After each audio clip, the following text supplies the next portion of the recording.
Yes please. Good morning everyone.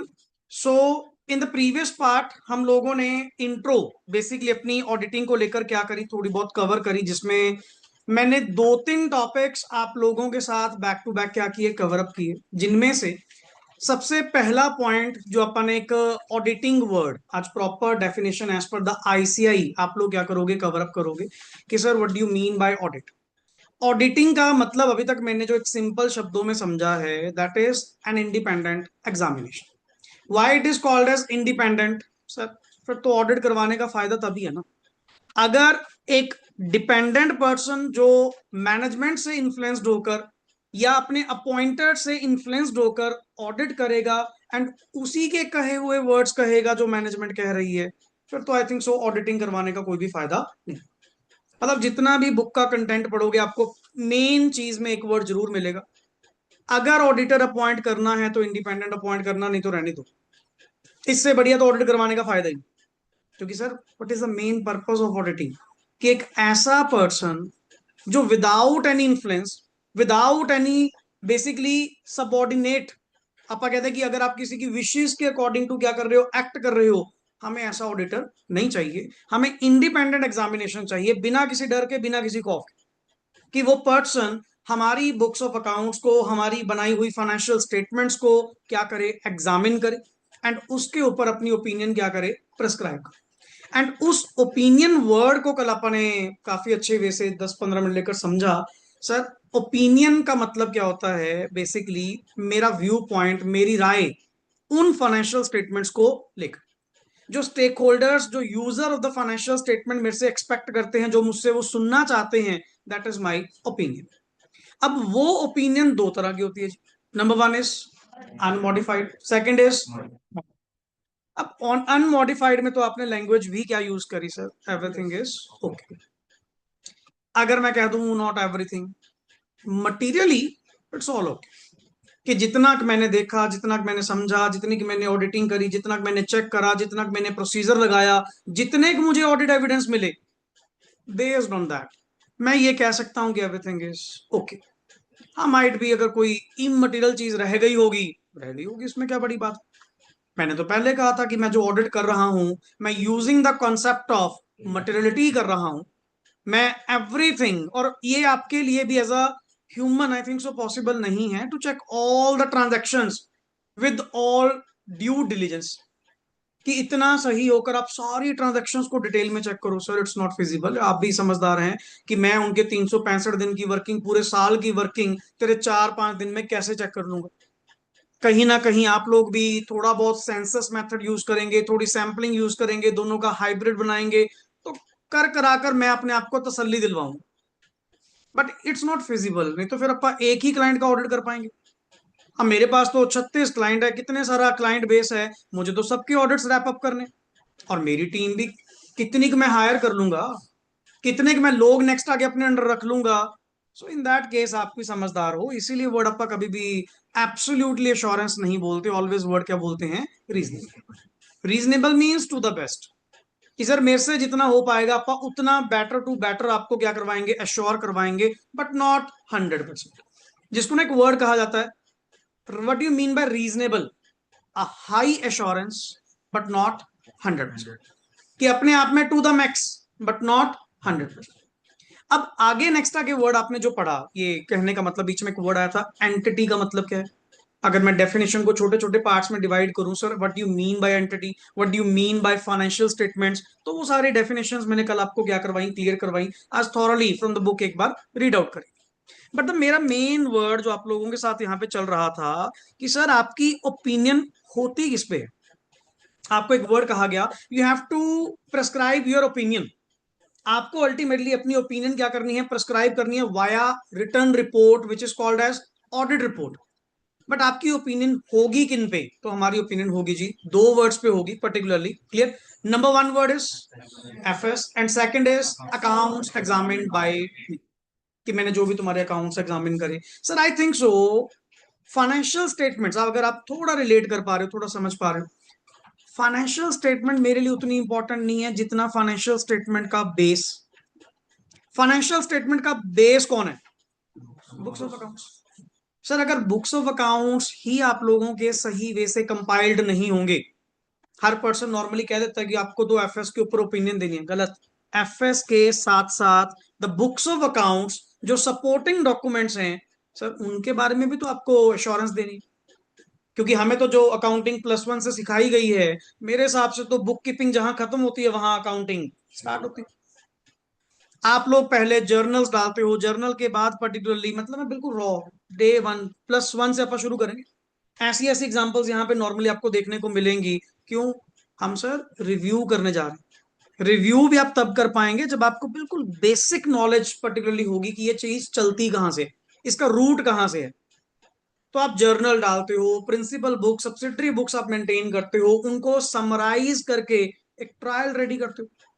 And वो trial हर account का just एक बैलेंस आपके सामने रखती है, that is might be debit और माइट बी क्रेडिट। एंड आप उसी को उठा के कहां प्लेस कर देते हो? फाइनेंशियल स्टेटमेंट्स में, that is trading, PL and balance sheet. तो मैं वो सिंगल सिंगल वर्ड थोड़ी देखने आया हूं जो बैलेंस शीट में या फाइनेंशियल स्टेटमेंट्स में दिख रहे हैं, वो कहां से बने। एंड सबसे बढ़िया चीज, सबसे इंपॉर्टेंट चीज, मैंने कल एक वर्ड लिखा था अबाउट इट्स, ये तो आपने करना ही करना है, तो बेसिक वर्ड है। हमने AS1 भी पढ़ा। तुमने कहा था कि अकाउंटिंग पॉलिसीज को चूज करना, सूटेबल अकाउंटिंग पॉलिसीज को चूज करना किसकी ड्यूटी है? Management. According to the nature of business, according to the statute requirement, जो भी लॉ एप्लीकेबल है सर, ये अपनी मर्जी के अकॉर्डिंग जो सूटेबल अकाउंटिंग पॉलिसी होगी वो क्या करेंगे? ये चूज करेंगे। बट हमने ना कंसिडरेशंस पढ़ी थी कि हाउ टू चूज, कैसे अकाउंटिंग पॉलिसीज को चूज किया जाता है, जिनमें से prime motive, the basic motive of the financial statements बनाने का जो है, दैट इज क्या है? True and fair. ये तो सेक्शन 128 ने भी कहा, section 129 of the companies act ने भी कहा कि अगर बनाओगे ना फाइनेंशियल स्टेटमेंट, तो भाई T&F वाली बनाना, फिर तो है फायदा। नहीं, अगर तुम कह रहे हो जी आपने खाना पूर्ति करनी है, ये फॉर्मेलिटी करनी है, रहने दो, इससे बढ़िया रहने दो। क्यों अपना टाइम वेस्ट करोगे?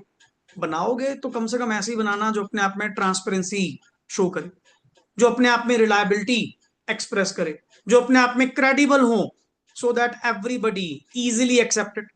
आपने ये चीज एक अगर नोटिस कभी करी हो, एक तरफ अनऑडिटेड पड़ी है, एक तरफ ऑडिटेड एफएस पड़ी है, आपका ज्यादा फोकस, आपका ज्यादा इंटरेस्ट, आपका ज्यादा रिलायबिलिटी किसके अंदर होगी? इवन तुमने उसको देखा भी नहीं, स्टिल तेरा बाय डिफॉल्ट एक विश्वास होगा कि सर नहीं, ये वाली रिलायबल है, इसको तो छोड़ दो, ये तो पहले वाली है, ये ऑडिट होने के बाद आई है, ये वाली रिलायबल है। नहीं, अगर आपका कहते जी मैंने क्या उसकी रिलायबिलिटी चेक करी, आपका सिर्फ एक वर्ड ने सिनारियो क्या कर दिया? Change, that they are audited. ये पॉइंट।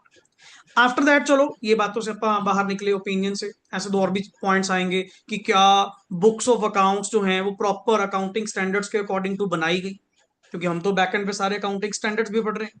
क्लियर? या जितनी भी अमाउंट्स यहाँ पे प्रेस्क्राइब की गई हैं, क्लासिफाई की गई हैं, डिस्क्लोज की गई हैं, क्या वो in conformity with the applicable accounting standards हैं?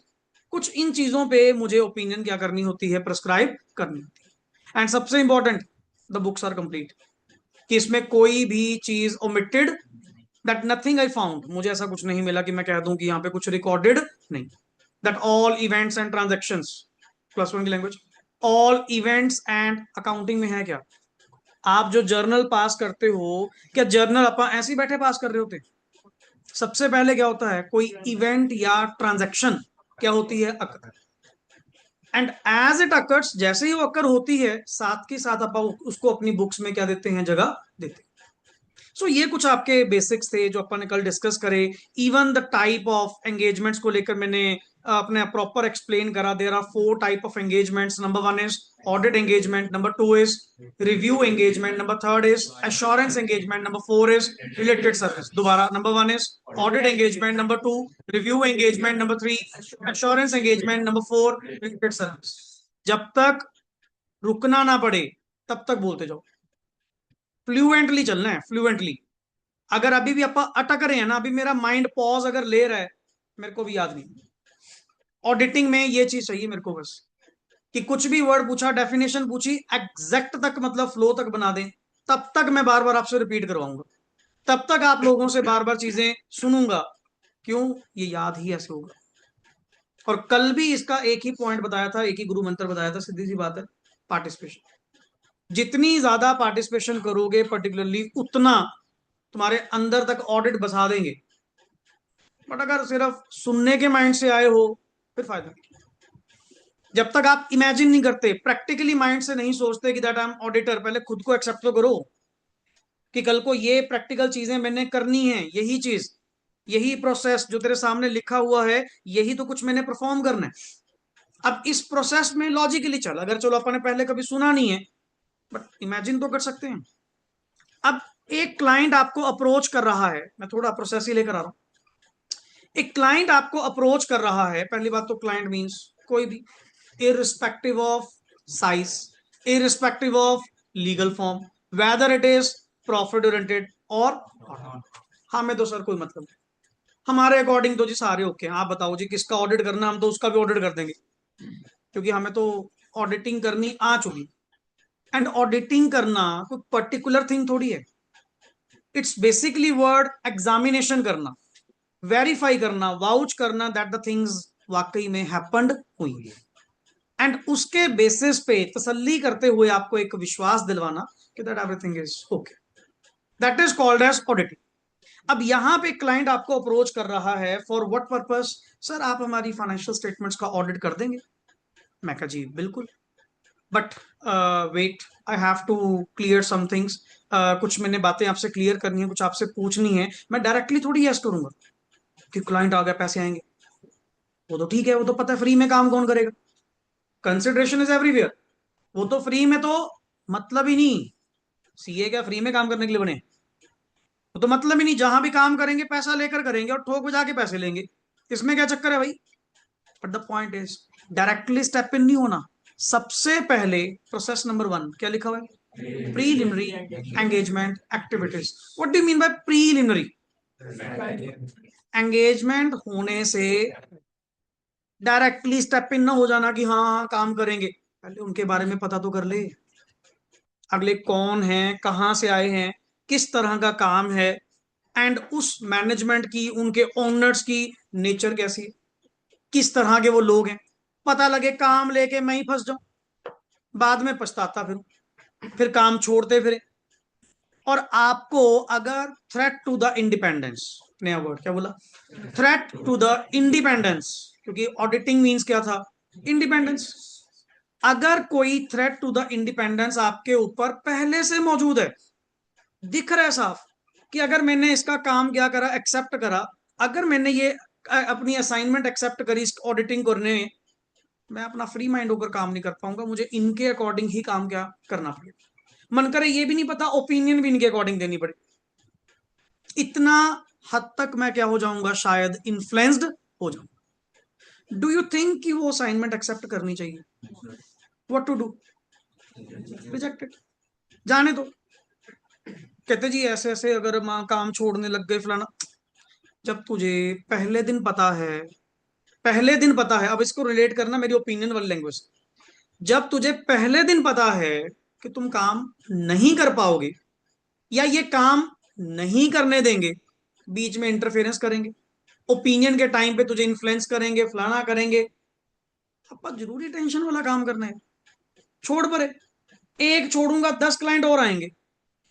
दुनिया में कमी है पर कॉम्प्रोमाइज नहीं करूंगा, काम गलत नहीं करूंगा, इंडिपेंडेंस को लेकर ब्रीच नहीं करूंगा, नहीं तो लोगों का मेरे से विश्वास उठ जाए।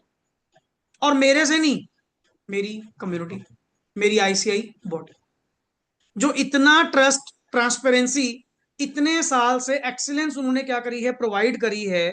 सर आई थिंक सो हमें ऐसा काम नहीं करना चाहिए। अब क्लाइंट वही बात है पर्टिकुलरली, सर आपको मिलना था, जैसे कहा था आपको मिलना था जी, आपसे कुछ मैं कहा जी रिगार्डिंग काम क्या, पहले मैं पूछ तो लूं। मन करे मुझे उनका काम एक्सेप्ट ही ना करना हो, मेरे को मिलके करेगा क्या? मेरे को मिलके करेगा क्या, मैंने जब तेरा काम एक्सेप्ट ही नहीं करना। अगर मैं इंटरेस्टेड होऊंगा तो मैं आपको बुलाऊंगा कि चलो आओ जी आप ऑन टेबल बैठ जाते हैं, हाँ इजीली हो जाएगा, कोई दिक्कत नहीं, कर लेंगे, ये है फलाना है जो भी है, फिर तो बात ठीक भी लगती है। नहीं एक बात बताओ, अगर मान लो तुमने ऐसी असाइनमेंट क्या कर ली, एक्सेप्ट कर ली, नहीं फिर बाद में डिस्क्लेमर जा देके जाएगा फायदा? डिस्क्लेमर में वर्ड हमने क्या कहा था? नॉट एबल, मैं काम नहीं। ये बात तो तुझे पहले दिन भी पता था, ये बात तो ऑडिट स्टार्ट करने से पहले भी तुझे पता थी। फिर क्या फायदा बाद में आप डिस्क्लेमर देकर बाहर जाओगे, इससे बढ़िया पहले ही राम राम। ठीक है, छोड़ो कोई, मैं नहीं काम करूंगा, मैं नहीं जी आपका काम एक्सेप्ट करूंगा, और अगर करूंगा मेरी शर्तों पे काम होगा। आप अपनी लात ऊपर रखेंगे यार, उनको थोड़ी बताएंगे। वो कौन होते हैं अपने पे हुक्म चलाने वाले? नीड अगले को है, हमें नहीं। समझे ना पॉइंट? उसको मेरी ओपिनियन चाहिए, मुझे उनकी नहीं। जब ये चीज आप समझ जाओ, देन आपको थोड़ा इंडिपेंडेंस बरकरार रखने में हिम्मत मिलती है कि हाँ ठीक है आप बैठे हैं, काम करना तो करेंगे, नहीं करना तो नहीं करेंगे, इसमें क्या। यही चीजें आपको पहले क्या करनी होती हैं, फाइंड आउट करनी होती हैं। मैंने दो तीन वर्ड्स अपने कवर कर दिए कि प्रीलिमिनरी एंगेजमेंट एक्टिविटीज में तुम क्या क्या देखोगे। सबसे पहले कुछ मेरे प्रोसीजर्स होते हैं परफॉर्म करने वाले, which is guided by SA 220, just name, guided by SA 220, quality control. कहीं क्वालिटी कॉम्प्रोमाइज तो नहीं होगा, पहले जाके चेक करो।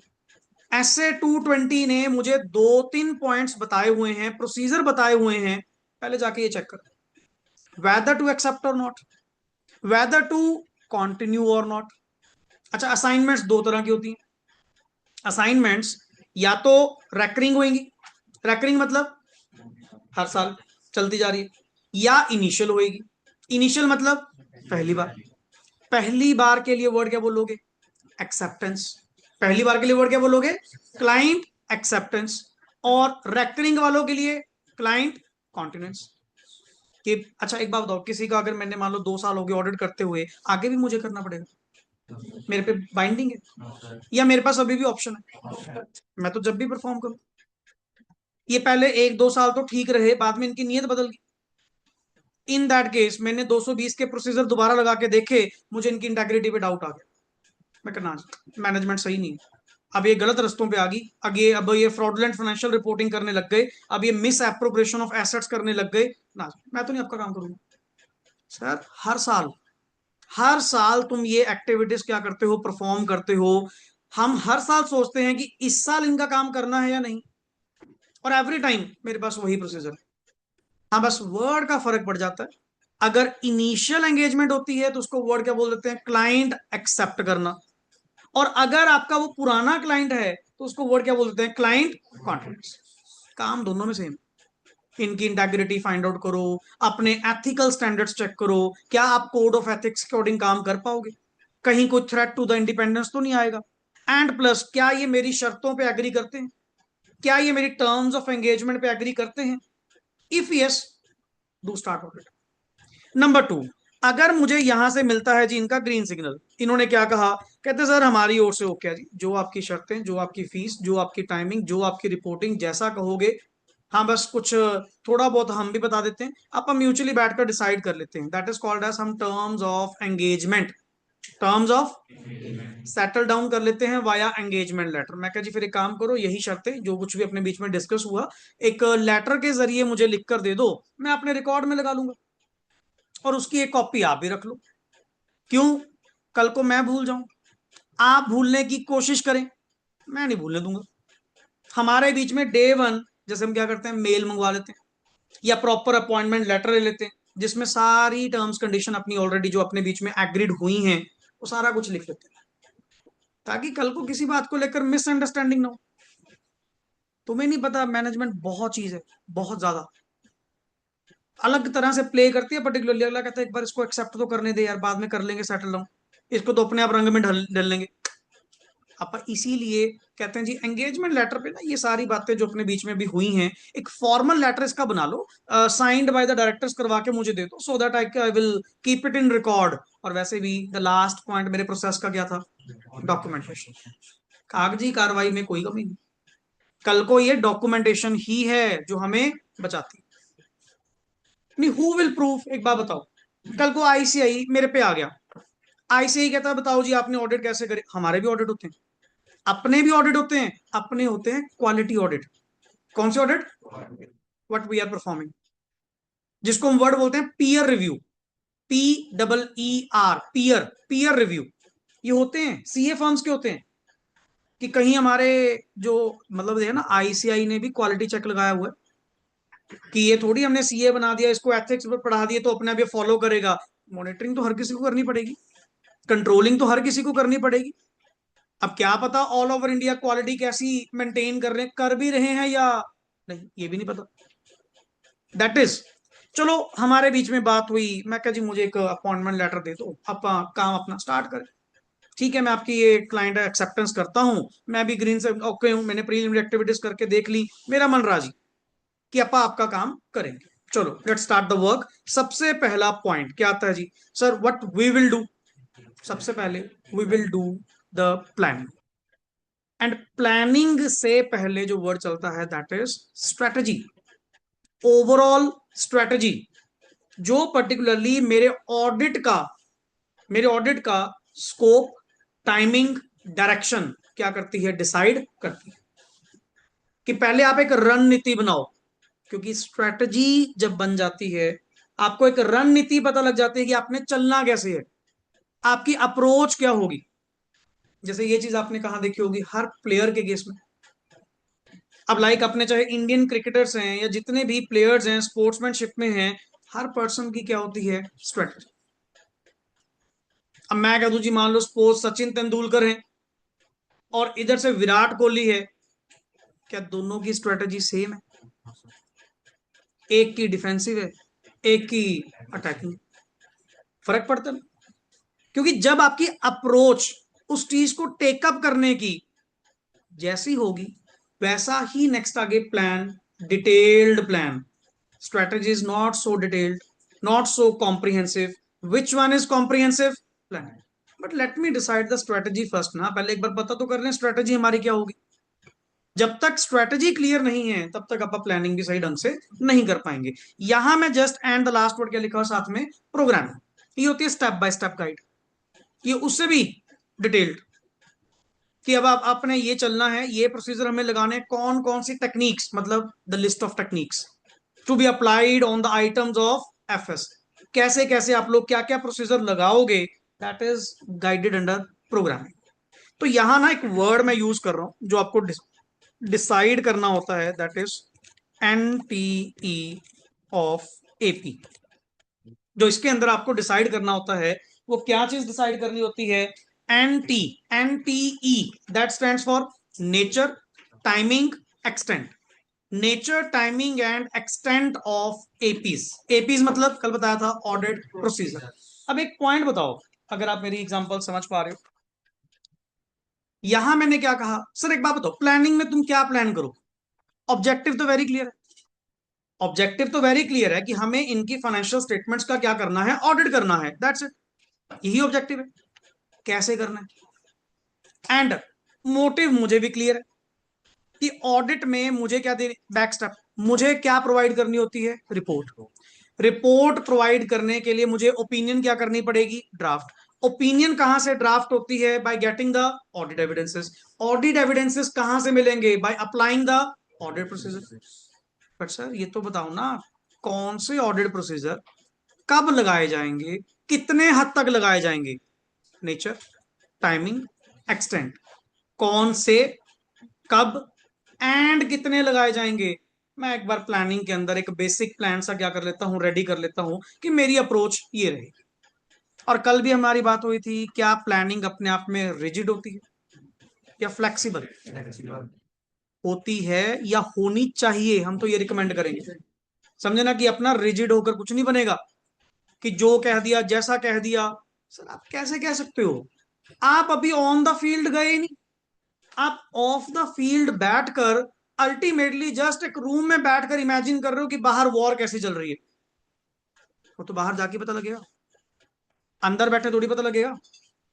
हाँ बट एक अंदाजा तो लगा सकते हैं, एक एस्टिमेट्स तो लगा सकते हैं कि वहां पे सर जिस तरह की मेरी मीटिंग्स हुई हैं, जिस तरह का मैंने इनसे बातचीत करी है, मुझे रोमम, ROMM, risk of material misstatements, what is रोमम, ROMM, risk of, sir कुछ इस तरह का रोमम देखने को मिलेगा, इतना तो एक्सपीरियंस हमें भी होता है। आपने कहा जी हमारा इस तरह का काम है, अच्छा अच्छा अच्छा, फिर तो आपके केस में ये भी होता होगा, होता नहीं, बातें फिर अपने भी शुरू हो जाती हैं आगे, जितनी की नॉलेज मुझे है। और कुछ मैं आपसे सीखूंगा, आपसे नॉलेज ऑब्टेन करूंगा। अगर हम कह दें हर बिजनेस के रिस्क एंड रिवॉर्ड सेम है, सबके क्या है, डिफरेंट। तो मुझे नेचुरली, पहले मैं कुछ शो नहीं करूंगा, आप लोग तो ऐसे हैं, पहले तो आराम से बैठेंगे, आप बोलो। क्लाइंट को ना पता नहीं होता, क्लाइंट अपने को अंडर एस्टिमेट कर रहा होता है कि इसको शायद कुछ पता नहीं है। हम कहते हैं लेट यू कंप्लीट फर्स्ट, पहले आप कंप्लीट करो, क्योंकि मुझे कुछ चीजें जो चाहिए ना, अग्रेसिव वो करनी, आराम से इनको बोलने दो। पहले आप बताओ जी, किस तरह का काम है, कैसे करते हो आप। बीच में टोकना नहीं है, बोलना नहीं है, फिर वो अलर्ट हो जाएगा, तो उसको पता लग जाए इसका दिमाग चलना शुरू हो गया, चल अपना रहा है, कीप साइलेंट। पहले इनसे पूछो, आप इनसे ऑब्जर्व करो, बातें नोट डाउन कर लो माइंड में, देन अपना प्लान उस अकॉर्डिंग टू बनाओ कि जिस तरह का अकाउंटिंग सिस्टम आपने बताया था। सर आपने वो फर्स्ट डे बताया था कि हमारे अकाउंटिंग एंट्री कुछ इस तरह से होती है, एक डाउटफुल माइंड के साथ, फिर अलग लगेगा लहवी इसका दिमाग चलना हो गया शुरू, फिर वो हो जाएगा चुप, कि अपनी फालतू बोलना। क्यों, मैनेजमेंट को पता होता है कि जितना वो ज्यादा बोलेंगे उतना ऑडिटर गहराई में जाएगा, उतना वो डिटेल में उतरेगा। आपका शो ही नहीं करना कि मैं थिंग्स ऑब्जर्व कर रहा हूं, कर सब कुछ रहे होते, कर सब कुछ रहे होते हैं। ये मैंने चलो प्रैक्टिकली दो तीन पर्सन जो मेरे सीनियर मिले, जिनके साथ ये काम करने का मौका मिला, वहां से सीखा। बाद में जाके हमें हाईलाइट होता था, यार मैं कहा मैंने तो दिमाग ही नहीं लगाया। वो आके डिस्कस करते, तुमने वहां नोट करा ये, तुमने वहां पे ये चीज देखी। मैं कहा जी आप देख रहे थे मैं तो देखा ही नहीं। कहते यही फर्क है, नेक्स्ट टाइम से ऑब्जर्व करा करो वहां पे क्या बातें चल रही हैं। एंड आपका अगर कोई उनको लूप होल्स आपको मिल गया ना उनका, तभी नहीं बताना, कोई नहीं, बैठेंगे डिस्कस करेंगे दोबारा। अगला आज फ्लो फ्लो में बोल गया ना, कोई बात, मैंने नोट कर लिया कि ऐसी बात मुझे पता लगी है। फर्स्टली नॉलेज ऑब्टेन करो, उनके बारे में पता करो। एक बात बताओ, without obtaining the knowledge of client business, whether audit is audit, audit करने का सही मजा कब होगा, जब आपको उस क्लाइंट के बारे में कन कन तक भी पता होगा, छोटी से छोटी बात तक भी पता होगी। मुझे पता है ये कैसे काम करते हैं, अल्लाह कहता घुमा एंट्री कहां से घुमाएगा, क्या चीज शो करेगा। ऐसे ऐसे अकाउंटेंट बैठे हैं पर्टिकुलरली, एंट्री समझ नहीं आने देते, पता भी नहीं लगने देते एंट्री क्या हुई है, रूट बना के ना ऐसी कॉम्प्लेक्सिटी क्रिएट करते हैं। ऑडिटर जिसको नहीं पता ना, वो पहले हाथ टेक देगा, चलो कोई नहीं बस ठीक है, एक आधी एंट्री हुई छोड़ परे। वही उनका मोटिव होता है, इसको जल्दी जल्दी समझ ही ना आए। ऐसे सीनियर अकाउंटेंट्स बैठे हैं, मैं सही कह रहा हूँ, पर्टिकुलरली चार्टर्ड अकाउंटेंट बनने से पहले सबसे पहले क्या बनना, अकाउंटेंट। क्योंकि जब तक तुम उस अकाउंटेंट का माइंड नहीं पकड़ोगे ना, अल्टीमेटली, क्योंकि सारी अकाउंटिंग तो वही घुमा रहा है बैठा, कैसे चीज ट्रांजैक्ट करनी है, क्या उसका जरिया होगा। जब तक तुम उसका माइंड नहीं पकड़ोगे ना, अकाउंटिंग करने वाले का माइंड नहीं पकड़ोगे। अब हम तो फ्री माइंड होकर बैठते हैं, पर्टिकुलरली जब भी मान लो ऑडिट करने जाते हैं, क्यों, तू घुमा एंट्री कहां से घुमाएगा, ले आ एंट्री को। अगला कहता है जी ये डेबिट हमने ऐसे करा, मैं कहता स्लो बोल थोड़ा, मेरे को कम सुनते हैं, मेरे को जल्दी समझ नहीं आता। उसको पता है कि स्लो बोलेगा फंसेगा। ओ सर बस ये ऐसे ऐसे ऐसे, ऐसे। मैं कहा रुक जा, स्लो बोल यार, क्या हो गया, तेरे को बोला तो स्लो बोल, धीरे धीरे समझा, क्या है कॉपी पेन लेके समझा। उसको होता है फंस गई, क्यों, अब डिटेल में जाऊंगा, ये वहीं पे डिटेल्ड क्वेश्चन पूछेगा, एंट्री सामने आ जाएगी। और कुछ एक्सपीरियंसेस अपने ऐसे होते हैं, कुछ नजरें ऐसी बन जाती हैं ऑडिटर्स की, उन्होंने जाकर अटकना ही किन पे होता है, उन पर्टिकुलर पॉइंट्स पे, जिनको वो चाहते हैं कि ऑडिटर देखो। अब एक चीज सोचो, थोड़ा व्यू पॉइंट अगर सोचो, 100 जनों ने दिमाग लगाया होगा कि ऑडिटर यहां तक ना पहुंचे, और एक बेचारा अकेला ऑडिटर दिमाग लगा रहा है उन सारी चीजों को, उन कंसील्ड केयरफुली डिजाइंड स्कीम्स को फाइंड आउट करने में। कहीं ना कहीं तो लैकिंग रहेगी, कहीं ना कहीं तो लैकिंग रहेगी। इन दैट केस, इसीलिए इसीलिए हम क्या कहते हैं सर, पर्टिकुलरली इनहेरेंट लिमिटेशंस होती हैं, एब्सोल्युटली एश्योरेंस देना पॉसिबल नहीं। अगले 365 दिन बैठे ये दिमाग लगा रहे हैं कि ऑडिटर से इसको कैसे छुपाएं, क्या केयरफुली स्कीम डिजाइन करेंगे वो, क्या कुछ नहीं बनाएंगे, रोज एक ही बात पे चर्चा होनी, 100 लोग दिमाग लगाएंगे, हाँ भी आइडिया लेकर आओ कैसे इसको कंसील करें, क्योंकि चीज तो हैपन होगी। और एक ऑडिटर, जो बंदा इन्वेस्टिगेटर वाली सोच नहीं, डिटेक्टिव वाली सोच नहीं, कौन सी अप्रोच लेकर आ रहा है? ऑडिटर वाली। एंड ऑडिटर की अप्रोच क्या होती है कि मैंने तो बस एफएस क्या करनी है, एग्जामिन करनी है और उसके ऊपर क्या करनी है, रिपोर्ट। मैं उतना भी तो नहीं एक्टर लाइक इन्वेस्टिगेटर करता। ठीक है, अपने कुछ फीचर्स मैच करते हैं with that of investigator, but not an investigator. वो तो काफी डिटेल्ड है। वो तो अपॉइंट ही कहां पे होते हैं, where there is a fraud. जहां पे फ्रॉड है, जहां पे कुछ गलत हुआ है, उस फैक्ट को एस्टेब्लिश करके देना इन्वेस्टिगेटर की ड्यूटी वो है। और मैं जिस सिनारियो में जा रहा हूं, there might be a fraud, हो सकता है। मैं ये थोड़ी सोच के जा रहा हूं कि होगा ही होगा। सर मेरा काम तो एफएस को एग्जामिन करना है, मैं तो नॉर्मली चेकिंग करूंगा, कुछ गलत लगेगा तो मैं उसके बारे में पता करूंगा, that's it. Journal approach. So जब ये व्यू पॉइंट्स मैनेजमेंट और ऑडिटर के अलग अलग होते हैं ना, तब ये चीजें समझने की जरूरत होती है कि पहले क्लाइंट के बारे में पता करो, नॉलेज ऑब्टेन करो, इनसे समझो कि आपकी सर वर्किंग क्या है, आप कैसे काम करते हो, बताओगे जरा एक बार। आप कहते हैं सीएस की मीटिंग्स होती हैं, मीटिंग्स में क्या होता है, यही कुछ होता है। क्यों? जब तक मुझे उसके बारे में नॉलेज ही नहीं है, बट आई डू ऑडिट, मैं उसमें ऑडिट करूंगा क्या? ऐसे ही चार पेपर में प्रोसीजर से लगा के एविडेंस लेके गलत मलत कंक्लूजन दे दूंगा, उसका फायदा क्या? That is. Now next word is, चलो यहां पे मैंने डिसाइड कर लिया कौन से एपी लगाऊंगा, कब लगाऊंगा, कितने हद तक लगाऊंगा। ये भी तो जरूरी है। एक्सटेंट मेजर करना, सर गहराई में कितना उतरना है, ये तो तुम्हें देखना है। ये तो तुम्हें देखना है कि बहुत डिटेल्ड में जाएं या जस्ट नॉर्मल प्रोसीजर लगाकर अपना काम खत्म करें। हम इसको वर्ड बोलते हैं, it is a matter of professional judgement. It's a matter of, sir आप देखो, मैं नहीं गाइड करूंगा, मैं नहीं कहूंगा इतने प्रोसीजर या उतने प्रोसीजर। मैं तो आपको बता सकता हूं कि प्रोसीजर कौन कौन से होते हैं, लगाना कितने हैं, कब लगाने हैं, किस हद तक लगाने हैं, ये आपकी इंश्योरेंस है। मेरे चाहे सारे लगाओ, मेरे चाहे कोई ना लगा। मैं कह रहा हूं यार ऐसी ऑडिट रिपोर्ट साइड करके दे दे, क्या मेरा कुछ आएगा? किसका जाना है? तेरा ही काम खराब होगा। क्योंकि ऑडिटर अपनी रिपोर्ट के लिए, अपनी ओपिनियन के लिए क्या होता है, पर्सनली। हमें नहीं पता जी।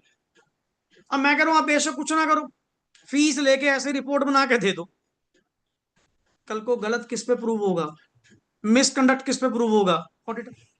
कि भाई मैं खुद ही झेल लियो, हमें बीच में लेके आने की जरूरत नहीं। आप ये थोड़ी को मैनेजमेंट ने ऐसा कहा था, नहीं तुम बच्चे हो, तुम्हें नहीं पता पर्टिकुलरली वहां पे क्या सिनारियो होना चाहिए। That is.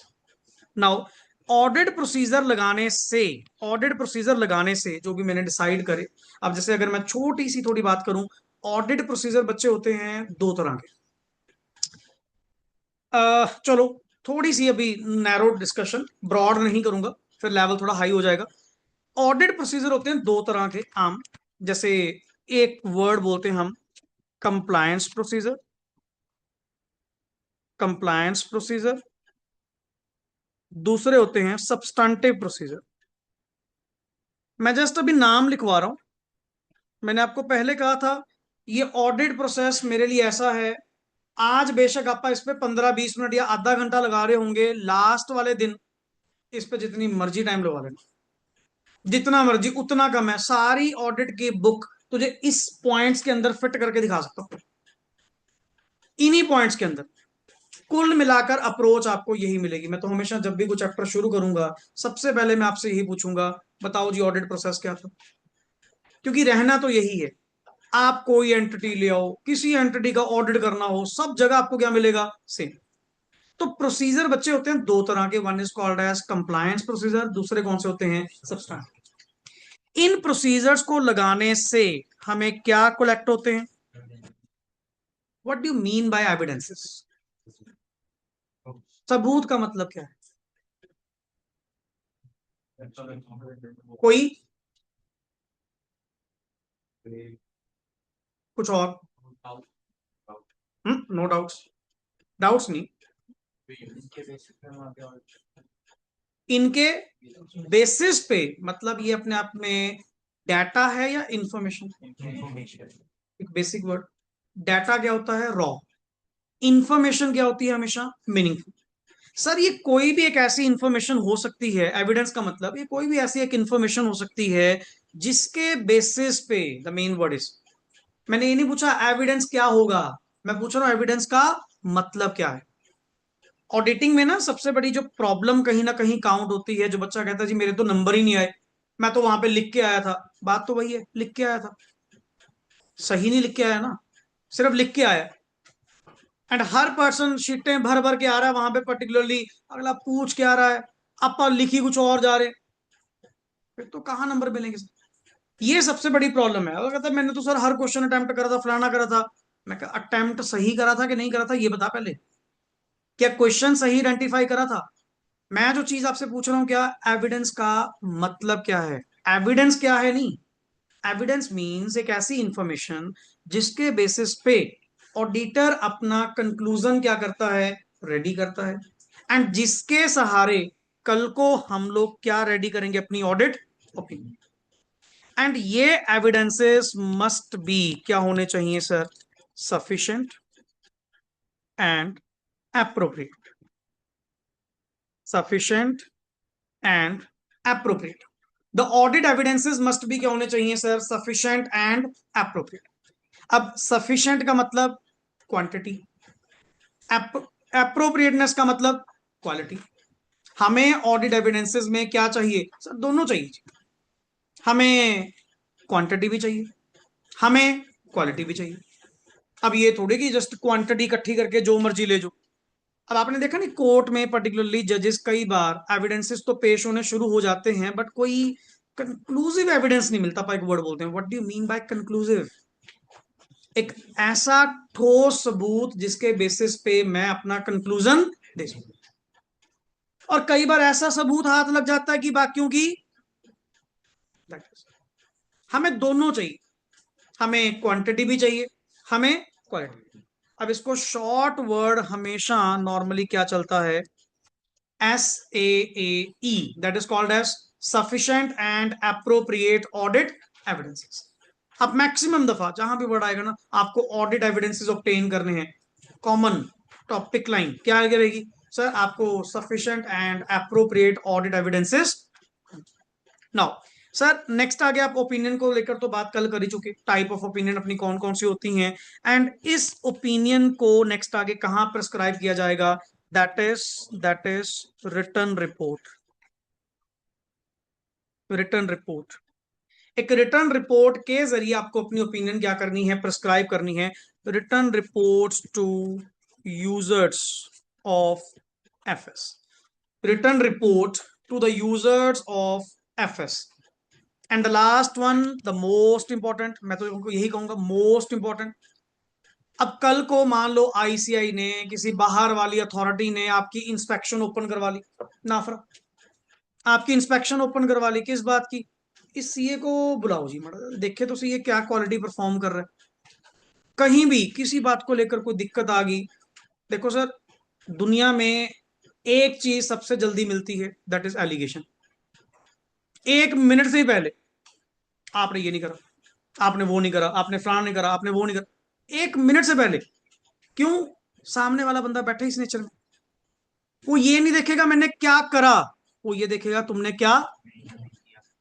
मैं कह कह के थक जाऊंगा, बोल बोल के थक जाऊंगा, नहीं सर मैंने स्टैंडर्ड्स के अकॉर्डिंग करा, नहीं सर मैंने सारी बातें मानी, नहीं सर मैंने ये ऑडिट एविडेंसेस लिए, मैंने प्रोसीजर भी प्रॉपर लगाए।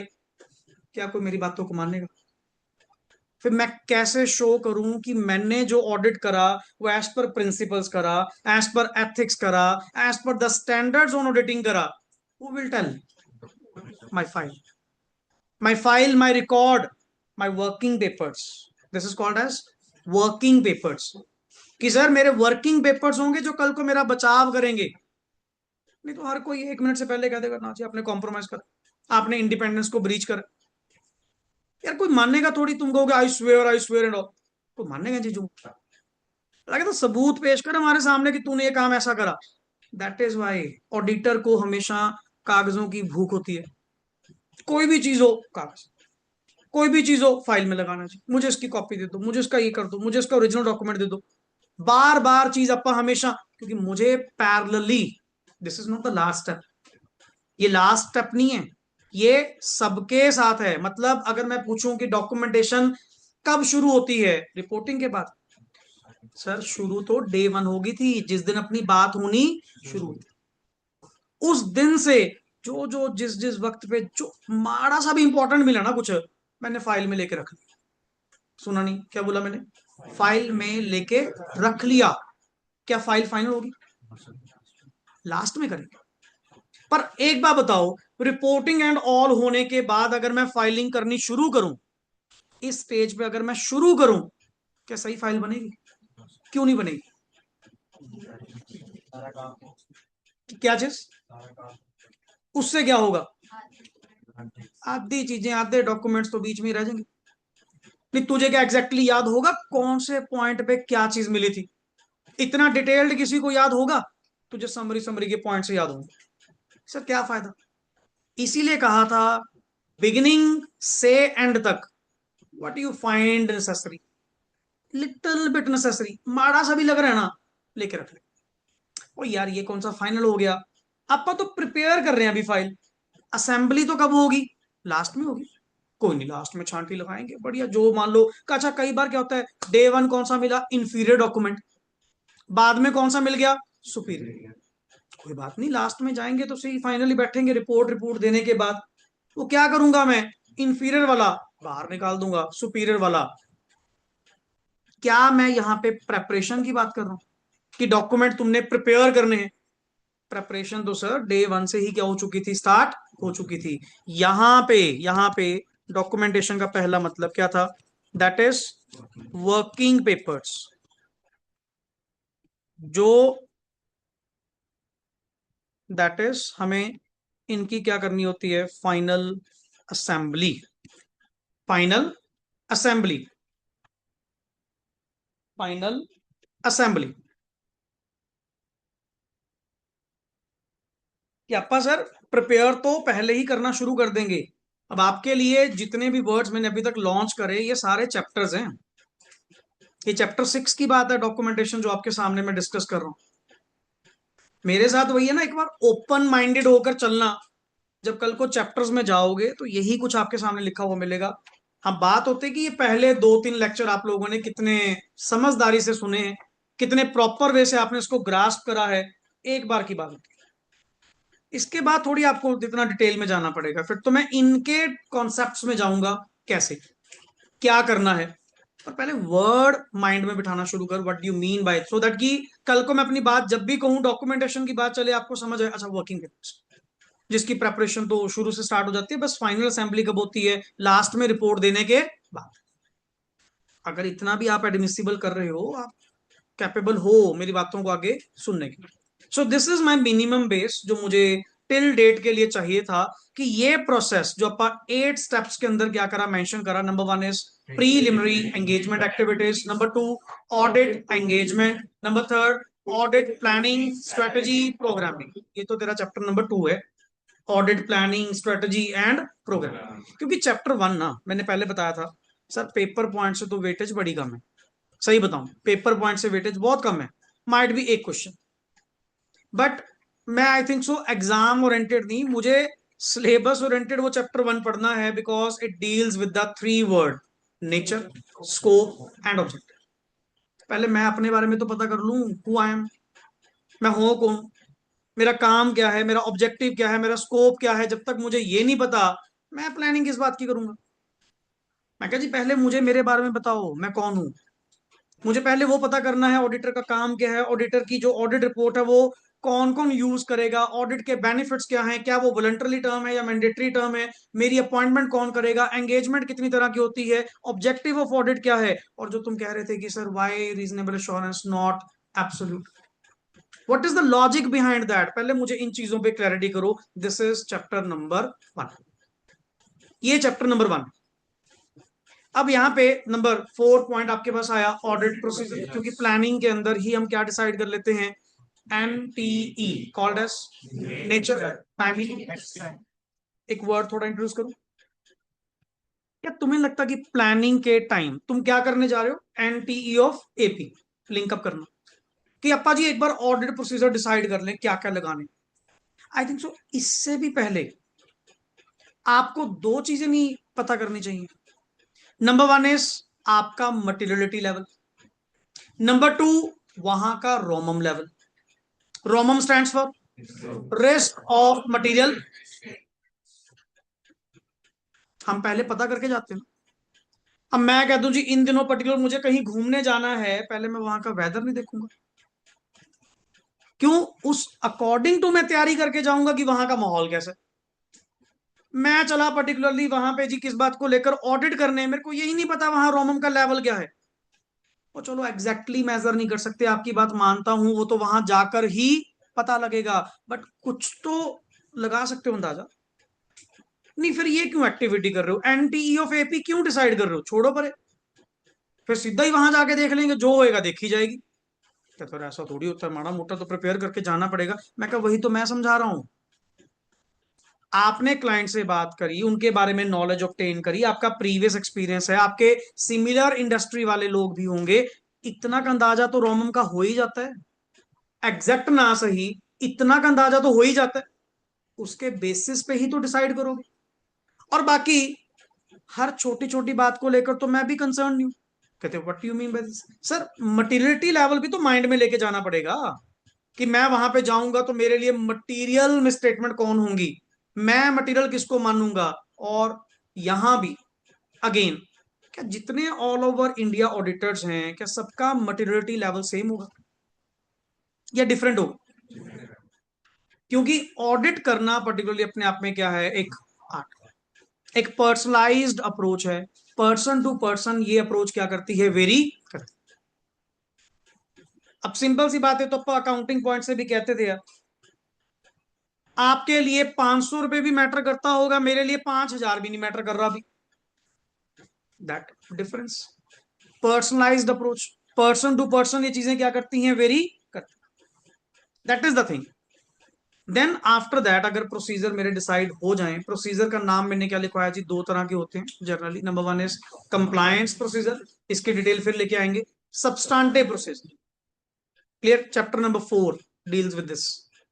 देन इनके बेसिस पे अगर प्रोसीजर सही ढंग से लगाए जाएं, प्रोसीजर्स का मोटिव ही एक होता है, to obtain the audit evidences, and that audit evidences must भी क्या होने चाहिए, sufficient. And sufficient stands for quantity, appropriate stands for quality, कि मुझे दोनों चाहिए। एंड अगर सर एविडेंस मिल जाए फिर तो मैं ओपिनियन बना लूं, ओपिनियन को एक रिटर्न रिपोर्ट के जरिए क्या कर दूं, प्रेस्क्राइब कर दूं, एंड फाइनली फिर मैं अपनी असेंबली करूं, काम खत्म करूं। Clear, that is the point. Next is after that, अब आइए जी बुक ओपन करिए, थोड़ा सा कंटेंट आप अपनी बुक में से शुरू करते हैं विद द बेसिक वर्ड्स। हाँ जी, प्रोग्रामिंग मतलब होता है बच्चे list of techniques, audit techniques one by one जो आप लोग अप्लाई करोगे on the item of FS, that is called as programming. जैसे कहते हैं नहीं डिटेल्ड प्रोग्राम, दैट इज, अब कहते हैं आज का क्या प्रोग्राम है, स्टेप बाय स्टेप गाइड, ये चीज। लो जी, इधर आइए, वर्ड सर पढ़िए। Chapter number 1 which deals with the three words. Number 1 is called as nature, number 2 is objective, number 3 is scope. Back to back अब नेक्स्ट आगे शुरू करते हैं, जो भी आपका कंटेंट है काफी हद तक तो आपका हो चुका। क्लियर, सुनो जी, पढ़ो वर्ड। सबसे पहले आओ जी, ओरिजिन ऑफ ऑडिटिंग। सर और दोबारा कह दूं, दोबारा सुन लो, अभी पहला वर्ड पढ़ने जा रहे हो, कुछ बातें मेरी क्लियर कर लो, समझ लो। पहली बात, इस बुक को लेकर क्लैरिटी मैंने आपको प्रोवाइड करी थी, this is not just a book, this is ICI module. हाँ ठीक है, कलर अलग है, पेजेस अलग तरह के लगा दिए गए, थोड़ी कंसाइज कर दी गई प्रिंटिंग पॉइंट से, अपने को लगता है कि अपा ये बुक पढ़ रहे हैं, बुक नहीं, ये आईसीआई मॉड्यूल, एग्जैक्टली मॉड्यूल है, सीधी सी बात को। नहीं विश्वास होगा, 2 पेज पढ़ लो, घर जाके मैच कर लियो, एग्जैक्टली वर्ड, कोई फर्क भी नहीं है लाइन का। पर मेरे लिए सबसे बड़ी फ्रूटफुल चीज है, बड़ी है, हम आईसीआई मॉड्यूल ही पढ़ रहे हैं। ये तो अपना एक विश्वास दिलवाने के लिए कि भाई मार्केट में भी यही कुछ चल रहा है, इसीलिए बुक मंगवाई है, सीधी सी बात। नहीं पढ़ाने को मटेरियल मैं कहां से पढ़ा देता, आईसीआई मॉड्यूल से, पर डिट्टो सेम, ताकि तुम्हारा भी मन टिका रहे और मॉड्यूल से भी ज्यादा वास्ट ना जाना पड़े, क्योंकि वो थोड़ा और एक्सेसिव चलता है, इससे भी एक्सेसिव चलता है। Examples, illustrations, test your understanding, सब करेंगे, जैसा ठीक लगे तब करेंगे, पर पहले मेरा ये बेयर मिनिमम वाला काम क्या करो, पूरा करो। इतनी एश्योरेंस दे सकता हूं, गारंटी वर्ड कह रहा हूं, अगर इतना भी संभाल लेते हो ना, मोर देन इनफ है, मोर देन इनफ। मतलब आपको एक सिंगल टाइम भी ये थॉट लेकर आने की जरूरत नहीं कि ऑडिट के लिए हमें तैयारी कहां से करनी है। सब भूल जा, सब भूल जा, कुछ नहीं है, सिर्फ जस्ट ये बुक। और अल्टीमेट अब तक यही पढ़कर बच्चे पास होते आए हैं, हो रहे हैं, होंगे भी। अगर वैसी कंटेंट इकट्ठा करने की आदत पड़ चुकी है, इधर उधर स्क्रॉल करने की आदत पड़ चुकी है, तो भाई उन आदतों को कोई नहीं रोक सकता, वो तो आप ही। शॉर्टकट्स की आदत पड़ चुकी है सर, यूट्यूब पे फलाना ये है, फलाना ये है, बहुत कुछ है, बहुत कुछ है। बस एक चीज सोचा करो, is it feasible to do all the things just before the exam? If yes, do that. करो, 10 टीचर को फॉलो करो, इतने टीचर्स बैठे हैं, हर एक को फॉलो करो, करो। But the point is it feasible to do all the things, all the contents at the same spot? नहीं। मानना तो किसी एक को पड़ेगा। तो वही चीज को समझे ना, ये आदतों में जो इधर उधर के नोट्स फलाना फलाना कुछ और चलते हैं, निकल लो इन चीजों से बाहर। अक्सर ऐसे लोग इन्हीं चीजों में बैठे रहते हैं, बेचारा ना एक का कर पाया ना दूसरे का कर पाया। तुम्हारे सामने पर्टिकुलरली यही कंटेंट्स पढ़कर हर साल हर अटेम्प्ट यही रिजल्ट्स आपके सामने आ रहे हैं। पर्टिकुलरली इससे और बेस्ट एग्जांपल आपको क्या दी? हाँ, मन नहीं टिकता भाई, शायद फेल होके पता लग जाएगा। आदतें होती हैं पर्टिकुलरली, वो ऐसे नहीं रास आती ना, वो जब एक बार निकल जाए वो कीड़ा, फिर अल्टीमेट सवाल आता है कि हाँ भी अब ठीक है, भी अब फेल हो गया, अब आते छोड़ दो। फिर आपा कहते हैं जी सर आप जैसा कहोगे वैसा करेंगे। हम तो पहले कह रहे थे, हम तो डे वन से कह रहे थे कि दिस इज द स्ट्रेटेजी, इस अकॉर्डिंग टू चलना पड़ेगा, दैट्स इट। दुनिया ने करा, you are not the special ones, simple सी बात। सबने करा, हमने करा, हमने ये चीजें पढ़ी हैं, तो आपको स्पेशल थोड़ी हो कि अल्टीमेट हमारे लिए कुछ और अलग ही बदल जाएगा। कुछ नहीं बदला, वही एफर्ट्स है, वही मेहनत है, वही काम है। एंड सेकेंड थिंग, आज कंटेंट पहला शुरू करने जा रहे हैं, आज ही अपनी पर्टिकुलरली एक ऑडिट की लगाओ नोटबुक। मैं फिर वही कह रहा हूं, कहूंगा सबको, मानता कोई नहीं, या कोई कोई मानता है।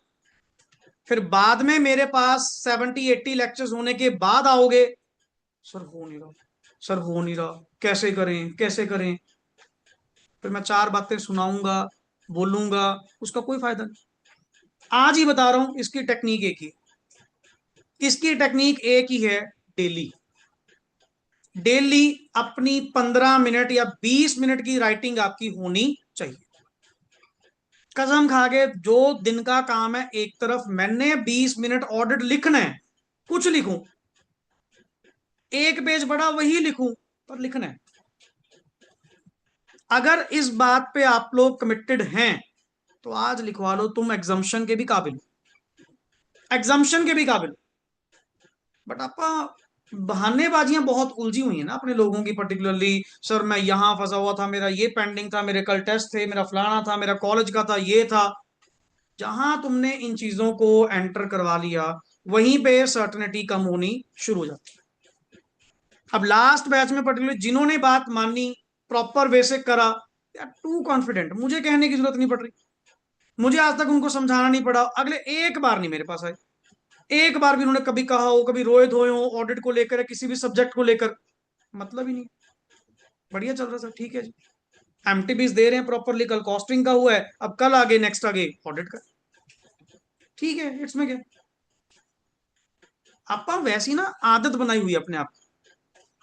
टेक्निक ही जस्ट एक है, अगर 1 घंटा डेली अपा रिवाइज कर रहे हैं, और करना भी है, मैं तो कहता हूं उसको 2 पार्ट्स में डिवाइड कर लो, 40 मिनट पढ़ लो, पर 20 मिनट लिखो, लिखो जितना लिख सकते हो। और कॉपी सबकी मैं चेक भी करूंगा, मैं लेआउट आपको बताऊंगा, माइट बी स्टूडेंट बेस्ड, मैं दिन डिसाइड कर दूंगा, जब जब आपने कॉपीज इकट्ठी, तो नहीं मैं 60 कॉपी चेक कर पाऊंगा रिगार्डिंग दैट डे, आप लोगों को साइन हो जाएगा। Ultimately on the stated day मेरे को कॉपी मिलनी चाहिए, चुपचाप अपना वहां पे लास्ट रूम में सबमिट कर गए, एंड अपना नेक्स्ट डे कलेक्ट करके ले, क्योंकि मॉनिटरिंग मुझे भी करनी पड़ेगी, ऑडिटिंग मुझे भी करनी पड़ेगी। नहीं अदरवाइज पर्टिकुलरली आप में से तो बहुत कहेंगे, मैं कह दूं वही बात है, किसी ने चेक तो करना नहीं, आप कहेंगे फिर किसी ने लिखना क्यों नहीं, छोड़ो, जब चेक ही नहीं करना, तो वो काम नहीं है। मैं तो देखो जितना अपनी ओर से हम कर सकते हैं, अब 2 बैचेस में ये चीज चलाकर देखी तो रिजल्ट मिले भी, रिजल्ट मिले भी। हम कहते हैं 20 मिनट कमिटेड, 20 मिनट, यही पढ़ा है ना, यही लिखे थे। कोई पार्ट सिलेबस बीच में आएगा, उसका कंटेंट लिख के देख ले, वहां तो चलो बताने की जरूरत ही नहीं, अपने आप ही लिखोगे, क्यों पता कल टेस्ट में लिखना पड़ेगा। पर ये चीजें अगर आप कर गए, अगर कर गए, कंडीशन है ना, अगर कर गए, देन आप ऑटोमेटिकली अपने आप में कॉन्फिडेंट फील करोगे, मुझे तो कुछ कहने की जरूरत लिटरली नहीं पड़ेगी। अब इसको सुनकर चाहे कान से निकाल दो या इसको स्टोर कर लो, दैट इज ऑन यू, ये आपके ऊपर डिपेंड करता है। चीज अल्टीमेट यही रहेगी बस, और कोई तरीका नहीं है। हाँ, कुछ लोग होते हैं सारा कुछ करने के बाद ऐसा कुछ बताते हैं, मैं कह रहा हूँ सारा कुछ करने से पहले ही बता दो, कम से कम टाइमिंग तो सही हो, पता तो लगे। यही मैं 15-20 लेक्चर होने के बाद बताऊं, नहीं, आज बता रहा हूं। अपनी ऑडिट की एक नोटबुक क्या करो, मेंटेन करो। मुझे डे बेसिस पे एंट्री चाहिए, कंसिस्टेंसी चाहिए मुझे उसमें। जिस दिन से पर्टिकुलरली, आज तारीख नोट कर लो, 20 मार्च। हाँ, पढ़ा भी दूं थोड़ा सा मैं, तभी लिखोगे, नहीं कहोगे सर क्या लिखेंगे हम, आज का दिन तो पहला दिन ही मिस हो गया। 20 मार्च है सर, डेली कंसिस्टेंसी मुझे चाहिए, सिंपल सी बात है। कुछ लिख, पर 15-20 मिनट लिख, लिखना है। और ये भी नहीं है कि 20 मिनट जाऊंगे वही ड्रॉप कर दिया, सर ने कहा था 20 मिनट, टाइमर लगा के छोड़ दो। जो लाइन कंप्लीट हो रही है, जो कंटेंट कंप्लीट हो रहा है, वो तो पूरा करोगे। बट इस आदत को बनाओ, स्पेशली कह रहा हूं बनाओ। मैंने लॉ में कभी नहीं कहा, लॉ में हमने वर्बली चीजें डिस्कस करी, प्रोविजंस आपसे क्लियर करी, मुझे पता है वो एक डिफरेंट टाइप है, उसमें कभी नीड नहीं पड़ी, इजीली वो टैकल हो जाती है, but not here, not here. यहां थिंग्स डिफरेंट हैं। यहां कल को तुम्हारे व्यू पॉइंट्स फिर बाद में चेंज होंगे, सर थोड़ी मुश्किल हो रही है, थोड़ा ऐसा हो रहा है, थोड़ा वैसा हो रहा है। सबका इलाज एक ही है, रिवीजन एंड राइट। अभी तो क्या ही 20 मिनट रहा हूं कि 20 मिनट होते क्या, 20 मिनट सर। कॉपी पे टाइमिंग नोट कर, 6 बजे बैठे हो, 7 बजे बैठे हो, जब भी लिख रहे हो पर्टिकुलर टाइमिंग नोट कर कि जी ये 20 मिनट्स में मैंने ये टारगेट लिया था कि ये मैंने कुछ पॉइंट्स लिख कर देखने हैं। लिख तो सही। क्यों, ये चीजें ना सुनने में आसान बहुत लगती है, सुनने में एक बार सुन लो मजा बहुत आएगा। अभी भी शायद आ रहा होगा, अच्छी बातें लग रही होंगी ऑडिटिंग को लेकर, ये कर देगा ऑडिटर, फलाना कर देगा, ये कर देगा, सुनने में बहुत अच्छा लगेगा। बट बात जब आती है लिखने की ना, आप वो चीज एक्सप्रेस नहीं कर पा रहे जो एक एग्जामिनर मांग, जो एक चेकर उस शीट में से मांग रहा है, जब आप वो वोकेबलरी नहीं देते ना, सबसे बड़ी प्रॉब्लम वही है। फेलियर का, मैक्सिमम फेलियर का कारण आज भी फाइनल्स में, आज भी फाइनल्स में मैक्सिमम फेलियर का कारण एक है, कोई लिख के नहीं देगा। क्यों, वो सीए बनने से पहले सीए बन गए ना, वो सीए बनने से पहले ही सीए बन गए कि बस ठीक है जी, हो तो ठीक है, ठीक है, ठीक है, ठीक है, ठीक है। जब तक आईसीआई डिग्री नहीं देता ना, you are nothing, you are nothing, आपका कुछ नहीं है। हम आज भी कहते हैं बनने के बाद कुछ नहीं है यार, पर बच्चा इन चीजों को ज्यादा ही ओवर कॉन्फिडेंस में ना उड़ना शुरू कर देता है। फिर ऐसे परिंदों को आई से ही बिठाता है नीचे पकड़ पकड़ के कि पहले तू आ जा, तेरे फंग से काटूं। ये सबसे बड़ी प्रॉब्लम है, जब तक आप राइटिंग सॉल्व नहीं करते, जब तक आप लिखकर नहीं देखते, इन चीजों को सॉल्व नहीं करते, कुछ नहीं बनता। चाहे कॉस्टिंग है, चाहे एफएम है पर्टिकुलरली, एक एक न्यूमेरिकल तेरा सामने यहां पे चल रहा है। शुरू हो गया होगा न्यूमेरिकल, कॉस्टिंग में कौन सा हुआ है, हाँ लेबर, नेक्स्ट उसमें एफएम में लीवरेजेस। क्वेश्चंस तो मतलब बैक टू बैक चलेंगे, एंड आपको होमवर्क भी मिलेगा। मैं तो वो ट्रांसपेरेंसीज आपको शो कर रहा हूं जो कल को आप हमें ड्रॉबैक में बताएंगे, सर मैं फेल क्यों हो गया, मैं कहूँ कॉपी ले गया, होमवर्क करा तूने, 4 क्वेश्चन दिए थे, क्या बैकअप लगाया तूने। अपनी कमियां नहीं कोई एडमिट करता होता पर्टिकुलरली कि सर मेरे में कमी थी, मैं कमिटेड नहीं था, मैंने अपना काम सही ढंग से नहीं करा। वर्ड आता है क्यों फेल हो गया, मैं कहा शर्म आती है बोलते हो तुम्हें, क्यों फेल हो गया। जो पास हुए वो ऐसे ही पास हो गए, ₹2 पहली बार में निकाल गए। आपा अपने पे नहीं आते कभी, अपनी बात पे नहीं आते कभी, ये चीज सबसे बड़ी प्रॉब्लम। थिंग्स आपको पता है, और अगर आप कह दो जी पर्टिकुलर आपको सही गलत की पहचान नहीं है, इतने आप ऐसे नहीं हो सकते, इतना मैं मानता हूँ। सही गलत आपको डेली पता होता है कि मैं क्या सही कर रहा हूँ क्या गलत कर रहा हूँ। हाँ, बस आप उस चीज को थोड़ी देर के लिए ना नॉर्मलाइज कर लेते हैं, कोई नहीं चल, कोई नहीं चल, कोई नहीं चल। वो जब एक्यूमुलेट हो जाता है, फिर प्रेशर बिल्ड होता है, फिर थिंग्स वर्स होती हैं, फिर घबराहट होती है किस बात को लेकर। हो जाएगा। अगर डेली चीज करी होती, सही चीज आपने मेंटेन करी होती, ये वर्ड आपकी जुबान पे भी ना आता, सोचना भी ना पड़ता। हम कहते हैं हाँ नॉर्मल ठीक है, कर लेंगे, फिर वर्ड आता कर लेंगे। दोनों में फर्क है चीज में। थोड़े माइंड सेट्स अपने क्या करो, सही करो। जब तक तुम अपनी कमिटमेंट्स पे नहीं हो, अपनी प्रायोरिटीज पे नहीं हो ना, सीधी सी बात। माइंड भी अभी भी आप में से बहुत सारे कुछ होंगे माइंड जिनके लिए अभी भी प्रायोरिटी कौन बनी पड़ी है, बीकॉम। अभी भी बीकॉम है तो समझ रहा, कब लोग तुम मैच्योर हो गए यार, कब इन चीजों से तुम बाहर निकलोगे, बच्चों वाली हरकतें यार। इससे बढ़िया साला बीकॉम ही ना करो यार, मैं तो कह रहा हूँ कम से कम एक जगह फोकस्ड होकर तो काम करेंगे। एंड फिर कहाँ रिजल्ट रोक लेगा बंदा जी। किस में इसमें इतनी हिम्मत है कि ऐसे रिजल्ट रोक ले, मतलब ही नहीं बनता यार। मैंने मेहनत करी है, पता है ना किस वे से पढ़े, किस वे से काम करे। बट आप अभी भी स्टक हैं, बहुत सारी चीजों में उलझे हुए हैं। अब इस बार जो फाउंडेशन नेक्स्ट आगे बैच बनेगा, उनको सीधा कमिटेड पहले क्या कर, बीकॉम कॉरेस्पॉन्डेंस। देख भाई, अगर सीए बनना है तो कॉरेस्पॉन्डेंस, अगर नहीं बनना तेरी इच्छा रेगुलर ले। क्यों? ये करेंगे परेशान। कभी मेल आएगी अटेंडेंस की, कभी क्या आएगा, कभी असाइनमेंट्स आएंगी, कभी एमएसटी आएंगी। पागल बना रखा है यार इन्होंने। नहीं, बच्चा यहाँ पे क्या आवारागर्दी करने आ रहा है? साला सीए ही बन रहा है। तुम लोगों की वैल्यू ही कुछ नहीं है, तभी तो हमें प्रोफेशनल कोर्सेज की ओर आना पड़ रहा है। बीकॉम की वैल्यू होती, क्या सीए के बारे में कुछ सोचता? क्या प्रोफेशनल कोर्सेज के बारे में कुछ सोचता? And we people are thinking about having a BCom. वही ना प्रायोरिटीज। अब दिस जनवरी वाले बैच में जो बच्चे खराब हुए, बहुत समझाया। अब मई वालों को सीधा कहा हुआ है, मैं कहा तुम में से अगर किसी ने 3-5 कर ली ना, यही पटक पटक के मारूंगा, चाहे लड़का है चाहे लड़की है। मेरे को रिजल्ट चाहिए। साला तुम लोगों ने मजाक बना लिया मेरे बीकॉम के पेपर, फलाना पेपर। मैं कहा ड्रॉप करो अपना, कोई पेपर नहीं है, जस्ट ओनली एमटीबीज हैं और सीए के पेपर हैं। फिर जिस दिन रिजल्ट पास होगा फिर डब्बा लेके आ जाएंगे। फिर आया रिजल्ट क्यों है, वो भी तो देखा करो ना। कौन खड़ा था उन दिनों में, कौन इतना लड़ा था, किसने इतनी पेन ली थी? नहीं, मेरा कुछ जा रहा है, मैं बता दो सिंपली, मेरा कुछ जा रहा है। हमारा पागलपन किसके लिए है ये? किसके लिए? अपने लिए सिर्फ? आप लोगों के लिए? कि नहीं भाई, अगर तो बनना है कुछ, फिर तो भाई ऐसे चलना पड़ेगा, सीधी सी बात है। नहीं फिर खाते रहो गेड़े। बथेरी दुकानें हैं चंडीगढ़ ऐसी, बथेरा कुछ है ऑल ओवर इंडिया। लोकल बंदे भी ना पर्टिकुलरली आकर जब ये कहते हैं कि सर हमें तो पता ही नहीं था आपके बारे में।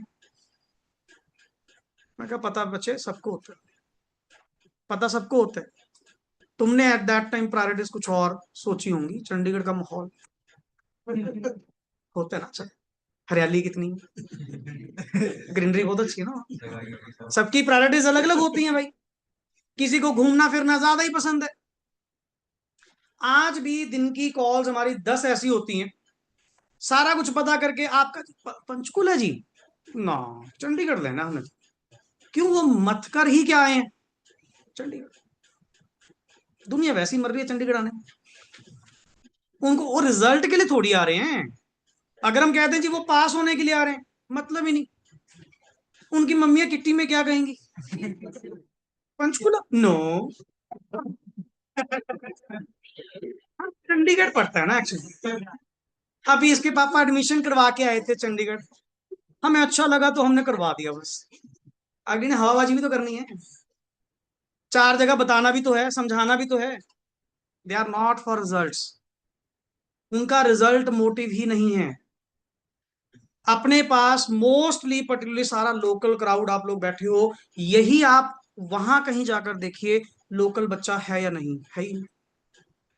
सारा आउट स्टेशन, सारा हिमाचल पंजाब हरियाणा, सब लोग जस्ट एक टैग से आ रहे हैं, एक टैग, अगर मैं कह दूं पर्टिकुलरली चलो बाय गॉड ग्रेस बैठे यहां पे हैं, अगर चंडीगढ़ होते 2 दिन ना लगते बैच पैक होने, 2 दिन लाइन लगी होती। आज भी दम रखते हैं, आज भी इतनी डिमांड क्रिएट होती है, बट हमने कहा नहीं, सेटअप ऑलरेडी हो चुका, अब हम उल्टा मिशन पे लगे हुए हैं, चंडीगढ़ से यहां लेकर आएंगे। जिसकी नीड होगी आगा, जिसकी नीड होगी अगला अपने आप आएगा, जिसको पता है कि रिजल्ट यहाँ मिलते हैं, हमारे पास आते हैं पर्टिकुलरली, अगला सब जगह तुर फिर के आता है, फिर कहता है जी सर सुना तो फिर आपके बारे में है लास्ट में। कहते हर कोई कहता है जी उनकी चार्जिंग थोड़ी तेज है वैसे ही, पर अगर रिजल्ट लेना तो वहां जाओ। पर रिजल्ट की वजह मैं नहीं हूं, रिजल्ट की वजह हम सब, रिजल्ट की वजह आप लोग, हमारा क्रेडिट पहले आप लोग हैं, हमारा रिप्रेजेंटेटिव पहले, हमारा मान आप लोग हैं। आप लोग रिजल्ट देते हो तो ही हम लोग हैं। नहीं एसडी कौन है सर, एसडी को जानता कौन है? एसडी कौन है? एसडी आप लोग हैं, आपका फेस है, जो जगह जगह आप लोग क्या करते हो, रिप्रेजेंट करते हो by displaying the results. That is SD, otherwise SD is nothing, CA brothers is nothing. CA brothers आपकी वजह से हैं, आप लोगों की वजह से हैं, तभी अपन इतना समझाते हैं, इतना रिलेट करते हैं कि मेरा रिलेशन कर ला यार, 8-9 महीने का थोड़ी है, अपन लाइफ टाइम कनेक्टेड है। हमने एसडी चार्टर्स का ग्रुप बनाया, मैंने पहले बताया, एसडी चार्टर्स का हम लोगों ने क्या बनाया, ग्रुप बनाया, and I want to see growing. मैं उसको एक नेक्स्ट आगे ट्री की तरह नेक्स्ट आगे सोच रहा हूं, एल्यूमिनी की तरह सोच रहा हूं, कि कल को पता लगे जी अपना एसडी का क्राउड 500 बच्चा, 1000 बच्चा सीए बना बैठा है जी, all over India, pan India level पे। और ग्रुप बनाने की वजह क्या है कि अपा एक कम्युनिटी के लोग हैं, एक सोच के लोग हैं। आज भी हमारे जितने पुराने बच्चे पढ़ाए हुए हैं, ऐसे नहीं, उनकी सोच हर एक से मैच नहीं करती। कोई और बाहर वाले होते हैं, लगता है तुम्हारी सोच वैसी नहीं है, माइंड मैकअप मैच नहीं होता। उसका कारण सिखाया ही नहीं किसी ने, अकल ही नहीं दी किसी ने। यहां तो सर आज के जमाने में ना अकल भी पैसा देकर मिलती है, फ्री में तो वो भी नहीं मिलती। किसी ने समझाया ही नहीं, मॉरली डेवलप ही नहीं करा, सोच ही नहीं वैसी रखी, ना किसी ने गाइड करा। कल्ला सीए बनना थोड़ी कि किताबें पढ़ लिए, 4 पेपर पास हो गए, चलो बन गया सीए। सीए बनना नेक्स्ट ऑन एक मॉरली डेवलपमेंट, एक रिस्पॉन्सिबल मैन अपने आप में जनरेट करना, दैट इज द मेन। एक रिस्पॉन्सिबल पर्सन, कल को अगला बिना किसी डर के क्लाइंट आपको अपनी फाइल श्योरिटी के साथ प्रोवाइड करे, उसको ये कॉन्फिडेंस हो यार ये संभाल लेगा, ये बंदा कैपेबल है, मेरे को 1% भी डाउट नहीं है उसकी अप्रोच के ऊपर या इसकी नॉलेज के ऊपर। ऐसा पर्सन जनरेट करना, कम्युनिकेटिव जनरेट करना, that is a. So introduction पे आओ, चलो थोड़ा स्टार्ट कर लें आज। ओरिजिन ऑफ वर्ड पढ़िए जी, auditing. Yes, auditing has been in existence Since ancient times, in many societies of world, including India, yes हाँ जी, the reference to auditing is found in Kautilya's अर्थशास्त्र में, मतलब वहां से इतना एंशियंट टाइम से ये वर्ड ऑडिटिंग आ रहा है। पढ़िए, in the 4th century BC it talks about fixed accounting year, yes please, a process for closure of accounts and auditing the same. कहते सर आप ये नहीं कह सकते कि ऑडिटिंग एक लेटेस्ट टर्म है, मॉडर्न टर्म है, ये तो बड़ी एंशियंट टर्म से चलती आ रही है। एंड ये टर्म आपको फाउंड कहां पे हुई थी? कौटिल्याज अर्थशास्त्र, 4th century में, जहां पे एक प्रोसेस किया जाता था, कहा जाता था कि आपको एक फिक्स्ड अकाउंटिंग ईयर फॉलो करना चाहिए, जिसको तुम बोलते हो अकाउंटिंग पीरियड कॉन्सेप्ट, कि ईयर बाय ईयर आप अपनी बुक्स को क्या करिए, क्लोज करिए एंड उसकी ऑडिटिंग करवाइए, एग्जामिनेशन करवाइए कि क्या वो पिक्चर, क्या वो जो भी बुक्स बनाई गई, क्या वो जो फाइनेंशियल स्टेटमेंट्स बनाई गई, क्या वो सही है। नेक्स्ट इज आगे, yes, there were concepts of periodical checking, verification, as well as reference of misstatements in financial statements due to abuse of power even in those times. बिल्कुल सर। नहीं, अगर आप बात करें क्या, क्या जो कुछ भी हम लोगों ने सीखा है, जितनी भी पॉलिटिक्स हम लोग सीखते हैं पर्टिकुलरली, आपा भी तो अपने शास्त्रों से सीख रहे हैं। महान हमारे रामायण हुई, महाभारत हुई, उनमें भी तो सारा कुछ यही चला है। अब्यूज ऑफ पावर क्या वहां नहीं चली? मंत्रा ने कान भरे, राम जी वनवास चले गए। अब्यूज ऑफ पावर क्या वहां नहीं चली? बहुत कुछ चला जी, बहुत कुछ चला। शकुनी मामा ने क्या खेल खेले, सारे पासे पलट गए, सब कुछ हुआ है जी। सो आपका कहते हैं जी ऑडिटिंग अपने आप में एक मॉडर्न टर्म है, कोई मॉडर्न टर्म नहीं है। Abuse of power, miss statements होना एक न्यू टर्म है, कोई न्यू टर्म नहीं है, गलत होता हुआ है। गलती तो परमात्मा ने भी कई बार कर ली बना के, बथेरा कुछ हुआ, फिर अमेंडमेंट्स करना। फिर नारद मुनि जाते थे, वो हमारे अमेंडमेंट वाले पर्सन है, कि बताओ जी इसका क्या इलाज हो सकता है, कि प्रभु अपन उसको ऐसे चेंज तो नहीं कर सकते, सेक्शन बन चुका, अब अमेंडमेंट कर सकते हैं, चलो अपन थोड़ा सा ऐसा ऐसा कर देते हैं, ये कर देते हैं। गलतियां तो होती आई हैं। नेक्स्ट इज आगे, the word audit originates from the Latin word, yes, Odair, meaning to hear. Actually ना वर्ड ऑडिट वर्ड जो बना, ऑडिट वर्ड बना ओडायर से। ओडायर का मतलब होता था टू हियर। पहले के जमाने में क्या होता था ना, राजा महाराजा एंड ऑल, एंड उनका एक खजांची जो खजाना सारा संभालता था पर्टिकुलर, जिसको आप कैशियर ट्रेजर आज की डेट में वर्ड यूज करते हैं। एट दैट टाइम क्या होता था, खजाने में, राशन में, अनाज में क्या कुछ आ रहा है, कितना कुछ पड़ा है, सारे भंडार राजा महाराजा पूरी अपनी सभा बिठाते थे, एंड तब वो अकाउंट्स जिस भी तरह से मेंटेन होते थे पढ़कर सुनाए जाते थे सभा में, कि महाराज इस बार हमारा इतना कर टैक्स कलेक्ट हुआ। अब कर तो टैक्स तो पहले भी लगते हैं, अलग अलग तरह के लगते हैं, एंड हमारे पास खजाने में जी इतनी अशर्फियां हैं, इतना ये राशन पानी है, इतना अनाज है, और हमारे पास ये एसेट्स हैं। मतलब पहले ये सारी चीजें बोलकर सुनाई जाती थी। दैट इज, वहां से वर्ड चला ऑडायर, वहां से वर्ड बनते बनते क्या बन गया, ऑडिट। अब ऑडिटिंग में भी तो वही हो रहा है, बनी हुई चीजों को हमें दिखाया जा रहा है, हम उनको चेक कर रहे हैं। हाँ बस वर्ड है कि पढ़कर सुनाया तो नहीं, वो थोड़ा पुराने टाइम पे ज्यादा चला गया। अब आजकल क्या होने लगी, प्रॉपर चेकिंग, शेप लेते लेते लेते लेते यहां तक पहुंच गया। आगे, in medieval times, yes, Auditors used to hear the accounts read out to them to check that employees were not careless बिल्कुल। and negligent. ये तो सर अगर आप कह देना, देखो सिंपल सी बात, एम्प्लॉयर और एम्प्लॉय का रिलेशन जो है ना, जैसा है हमेशा वैसा रहेगा। एम्प्लॉयर को लगता है कि ये काम चोर है हमेशा, एम्प्लॉय को लगता है कि ये मुझे एक्सप्लॉयट कर रहा है, मुझे उतने की वैल्यू नहीं मिल रही जितना मेरे से ये क्या करवा रहे हैं, काम करवा रहे हैं।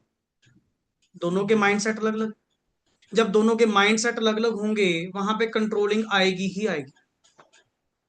एम्प्लॉयर अपने एम्प्लॉयज के ऊपर क्या रखेगा, चेक रखेगा। चेक रखना मतलब नजर, कि काम सही कर रहे हैं, गड़बड़ तो नहीं कर रहे, ठीक कर रहे हैं।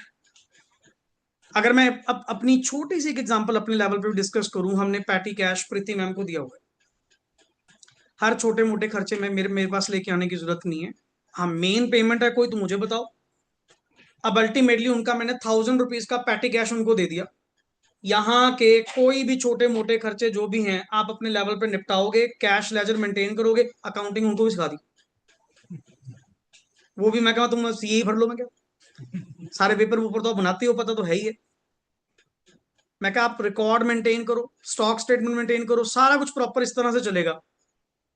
एंड आपने वीकली वीकली जैसे ही कैश खत्म होने वाला होगा मेरे पास लेकर आना, मैं नया इंप्रेस्ड बैलेंस आपको क्या करूंगा, प्रोवाइड करूंगा, और पुराने वाला चेक करूंगा, मैं क्या मेरे साइन करवा के लेके जाना, I have to keep a check. नहीं मुझे क्या पता 1000 रुपीज कहाँ गए। और जो भी एक्सपेंस होते हैं पर्टिकुलरली पता होते हैं मुझे भी, कि क्या आ रहा है क्या जा रहा है, ध्यान तो रखना पड़ेगा सर, ध्यान तो रखना पड़ेगा।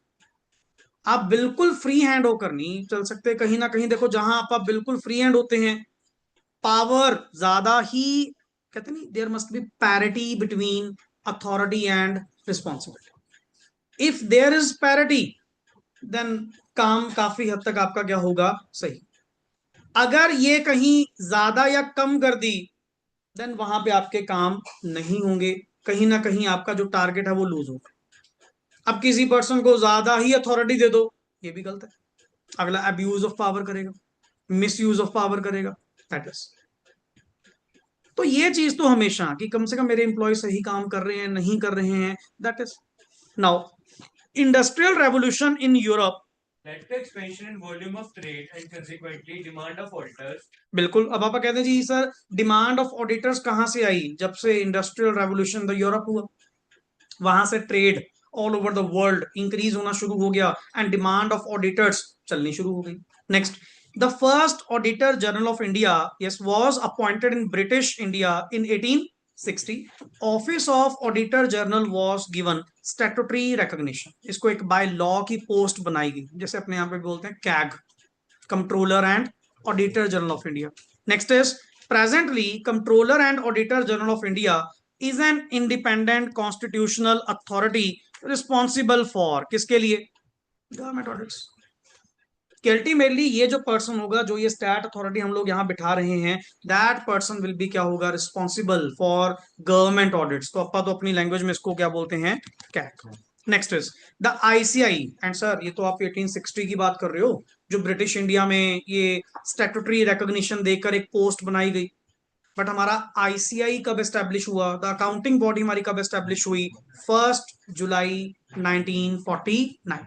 The CA day, the foundation day जो हम लोग मनाते हैं, सेलिब्रेट करते हैं, दैट इज, पढ़िए, the ICAI was established as a statutory body yes Under an act of parliament in 1949 for regulating the profession of chartered accountancy. अच्छा, word अगर तुमने नेचर इसकी ध्यान से पढ़ी हो, क्या लिखा हुआ है? For regulating. कि मतलब थोड़ा देखो, ऐसा है कि पढ़ा दिया, लिखा दिया, बड़ा बना दिया, अब ज्यादा भी बड़े मत बन जाना। इसीलिए आईसीआई एक बॉडी, ऑटोनोमस बॉडी, एंड 1949 है, then means setup and under an act of parliament. एक सेपरेट एक्ट पास करते हुए अल्टीमेट इसको एक ऑटोनोमस क्या की गई है? प्रोवाइड की गई है। इंडिपेंडेंस क्या की गई है? प्रोवाइड की गई है। दर्जा एक सरकार के बराबर ही दिया गया है, दैट इज। तभी तो गवर्नमेंट का हमारे रिजल्ट्स के ऊपर कोई कंट्रोल ही नहीं, हमारे सिलेबस के ऊपर कोई कंट्रोल ही नहीं। अब थोड़ा सा जब से नाफरा आया है, तो थोड़ा सा अब हमें इनके पूछ कर करना पड़ता है। जब नाफरा नहीं था, प्योर आईसी। ये तो गवर्नमेंट ने अलाइन करा कि हमें थोड़ी सीएस की डिमांड है भाई, उसमें थोड़ा रिजल्ट ठीक रखो। उल्टा गवर्नमेंट तो प्रमोट कर रही है। ये मान लो अगर आईसी अपनी उस पर आ जाए ना, नाफरा कब बना? 2012 में बना, या सॉरी 2016, अराउंड 15-16। उससे पहले रिजल्ट की परसेंटेज चेक कर लो, उससे पहले सिलेबस का लेवल चेक कर लो, कोई लेवल ही नहीं था, बहुत कम रिजल्ट था। जब से नाफरा आई है उसके बाद आई, इन्होंने देखा कि हमें तो फाइनेंशियल रिपोर्टिंग के लिए भाई पर्सन चाहिए, इंफ्रास्ट्रक्चर चाहिए। मोदी जी कहते हैं हम कैसे ग्रो कर लेंगे? इंडस्ट्रियां लगाकर करेंगे क्या? मार्केट में हमारा फाइनेंशियल इंफ्रास्ट्रक्चर तो रेडी नहीं है, सीएस तो मार्केट में नहीं है। तो भाई थोड़ा थोड़ा रिलैक्स करते हुए, सिलेबस रिवाइज करते हुए, तो जाकर सिलेबस थोड़े रिवाइज्ड हुए, स्कीम रिवाइज्ड हुई। अब तो ये नहीं पता नेक्स्ट आगे 2028 में बात चल रही है, 27 या 28 में पर्टिकुलरली स्कीम रिवाइज्ड होगी। हर 10 साल के बाद वैसे भी होती है, हर 10 साल के बाद वैसे भी होती है। कहीं ना कोई कॉन्सेप्ट जो सेल्फ पेस्ड मॉड्यूल इन्होंने बनाए हैं उसको मन करे खत्म ही कर दें। जैसे फाइनल्स के पेपर पहले थे 8, वापस तो नहीं आएंगे, ये भी बात चल रही है। समझना पॉइंट? एट दैट टाइम तभी हम कहते होते हैं कि कोचिंग कभी भी इतनी जल्दी स्टार्ट नहीं करनी चाहिए। पहले पता तो कर लो कि अपनी अटेम्प्ट में अवेलेबल क्या है, एलिजिबल क्या है, लगेगा क्या। बच्चे पहले शुरू हो जाते हैं। अब एट प्रेजेंट कई पेरेंट्स आते हैं, वो इतने ज्यादा अग्रेसिव होते हैं जी, हमें समझ नहीं आती पर्टिकुलरली यार, मतलब बस बच्चा आज ही सीए बना दो जी। मैं क्या निकालो प्रिंट आउट एक टैग, इसको लगा के बेचा ले। नई नई बातें यार, मतलब हमें समझा के, मतलब लिटरली यार उतना प्रूव ना हमें सीए में नहीं करना पड़ता अपने आप को, बच्चों को, जितना ये +1 +2 वालों को करना पड़ता है। पर गलती अगले की भी नहीं है ना, गलती अगले की भी नहीं है, उसको पता ही नहीं है। और दूसरी बात, there are hundreds of teachers and he has to choose one of the best, and everyone has to choose one of the best. But जब बात आती है नेक्स्ट आगे प्रोफेशन की, जब बात आती है करियर की, एक डिग्री ओरिएंटेड की, देन ऑटोमेटिकली सब अपने पास ही कहीं ना कहीं मिलते हैं। अब यहाँ पे ऑल ओवर द मार्केट कितने सारे टीचर्स हैं, सब रेप्यूटेड हैं, अच्छे हैं। +1 +2 सबका बेस अलग अलग, सब अच्छा पढ़ा रहे हैं पर्टिकुलरली। अब कोई बच्चा इधर, कोई बच्चा उधर, यार इसमें क्या हो गया? फिर क्या हो गया? कोई इकोनॉमिक्स मेरे पास पढ़ रहा है, कोई अकाउंट सर के पास पढ़ रहा है, कोई किसी के पास पढ़ रहा है, कोई कहाँ पढ़ रहा है, फिर क्या हो गया? बात जब सीए की आएगी ना, फिर कॉम्प्रोमाइज कोई नहीं करता, चाहे पहले प्लस टू किसी के पास क्यों ना पढ़े हो। अल्लाह कहता ना, स्पेशलिटी तो फिर वही मिलेगी, मजा तो आपको वही मिलेगा, अगर जाना है तो उनके पास ही जाओ। फिर हमें होता है कोई बात नहीं, बट द पॉइंट इज समझो तो सही ना कि उसका कारण क्या है, आप क्यों नहीं रिकमेंड करते, या तो गाइड करना है तो सही करो। मतलब इतने ज्यादा कई पट्टी पता नहीं क्या दिमाग में चढ़ी होती है, इसको जी प्लस टू के इमीडिएट बाद मई फाउंडेशन ही दिलवाना है, दिलवाना है जी, बस हमारी जिद है। मैं कहा सर उसमें रिजल्ट का फेल, कोई नहीं जी फेल हो जाएगा, फिर क्या हो जाएगा, इसको पता ही लग जाएगा। मैं कहा साला एक्सपोजर करने जा रहा है, शौक, फेल होने के शौक होते हैं। मैं कही हद की बात है, मतलब आप लोग तो बिल्कुल ही अलग माइंडसेट वाले हो। मैं कही सॉरी दिस टाइम तो हम अवेलेबल नहीं है, हम तो नहीं जी मई वाला टेकअप करते, दुनिया पढ़ाती है, आप चले जाओ फिर, पर मैं नहीं टेकअप करूंगा। क्यों? मेरे को ही सेटिस्फेक्शन नहीं होगी पढ़ाकर उसको। जब तक मेरी सेटिस्फेक्शन नहीं है पढ़ाकर, कल को मैं रिजल्ट के लिए पेरेंट्स को कैसे बोल दूंगा जी बच्चा पास होएगा नहीं होएगा? पहले प्लस टू के ड्यूरिंग बिजी है, उसके बाद भी अब जिस हिसाब से क्वेरीज आने शुरू होगी ना, हमारा माइंड मेकअप बनना शुरू हो गया यार, मई बैच भी लेना पड़ा करेगा कहीं ना कहीं। बट जो मजा सितंबर बैच में, जो मजा जनवरी वाले बैच में है, कम से कम एक माइंडसेट क्लियर तो होते हैं। पर नहीं मानते हो ना, जिसके माइंड में, और सलाह भी कौन दे रहे होते हैं कि इसको मई दिलवाओ, बीटेक वाले। मैं कह यार तुम लोग ना पहले अपनी फैमिली का सिस्टम सही करो यार, हमें तो क्या सलाह मांग रहे हो, किससे मांग रहे हो?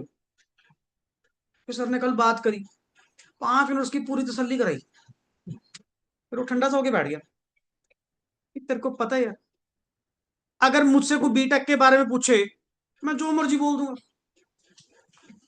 कहते जी सीए फाउंडेशन तो कुछ भी नहीं है, प्लस वन प्लस टू का नॉर्मल सिलेबस है। मैं कहा तू आ, तेरा पेपर भरूंगा नहीं यार, बातें जिसने करनी है उसकी सेटिस्फेक्शन नहीं पूछ रहे। वही बात आती है ना, फैमिली डिसीजन। अपना इन चीजों में बड़ा क्लियर, आप तो कहते हैं भाई तेरा जो मन है, तेरे को जहां सेटिस्फेक्शन लगे तू वहां जा, मैं नहीं बीच में पढ़ूंगा। अब बड़े सर ने पर्टिकुलरली हमें पढ़ाया, हमें आज तक नहीं कहा इसी के पास पढ़, ऐसे पढ़, फलाना पढ़। हमें बस रिजल्ट चाहिए, सीधी सी बात। तेरी सेटिस्फेक्शन जहां से होती है, जिससे होती है, जिसके पास जाना है, जितने पैसे लेने हैं ले, मेरे को मतलब नहीं। तो ठीक है, फिर मैंने अपना बेस्ट चूज करा, अपने अकॉर्डिंग करा। ये चीजें ना बड़ी तंग करती हैं। वो ये जिनको समझ नहीं होती ना, फिर वो इस तरह की क्वेरीज रेज होती हैं। अब कई आते हैं पेरेंट्स बड़े प्यार से, मिनट 5, हम उल्टा ज्यादा टाइम लगा रहे होते हैं, सर समझ है जी, हमें पता सारा, हमने सब कुछ आपके बारे में देख लिया, समझ लिया, आप एनरोल करो बस, ठीक बच्चा आपके पास है। हम बाद में इतना खुश होते हैं, मैं क्या देख लिया, ऐसे पेरेंट्स भी होते हैं कि बड़े क्रिस्टल क्लियर है माइंड से, बिल्कुल सॉर्टेड है, कोई ज्यादा एक्सप्लेन, हम फिर भी कहते हैं नहीं सर बैठो 15 मिनट लो समझो, आपको पता होना चाहिए, तो वो अगला खुश होता है। सो यही चीज होती है, गाइडेंस अपनी ओर से स्प्रेड करना, अवेयरनेस क्या करना, स्प्रेड करना, जो हर जगह हम नहीं हो सकते, बट आप हमारे रिप्रेजेंटेटिव हो, जगह जगह बता सकते हो, उनको सही गाइड कर सकते हो कि भाई उसमें ये प्रॉब्लम्स होती हैं और कुछ नहीं है। क्या मैं ये कह रहा हूं कि इम्पॉसिबल है? इम्पॉसिबल नाम की तो चीज ही नहीं है, पॉसिबल सब कुछ है, बट क्या मेरे लिए पॉसिबल है, ये चीज देखनी, ये चीज देखनी होती है कि मेरे लिए पॉसिबल है, दुनिया के लिए तो होगी, मेरे लिए फिजिबल है। फिर जब अगले को समझाते हैं, फिर अगला कहता है हाँ सर बात ठीक है जी, आपकी समझ है, आप इस तरह ही चलते हैं।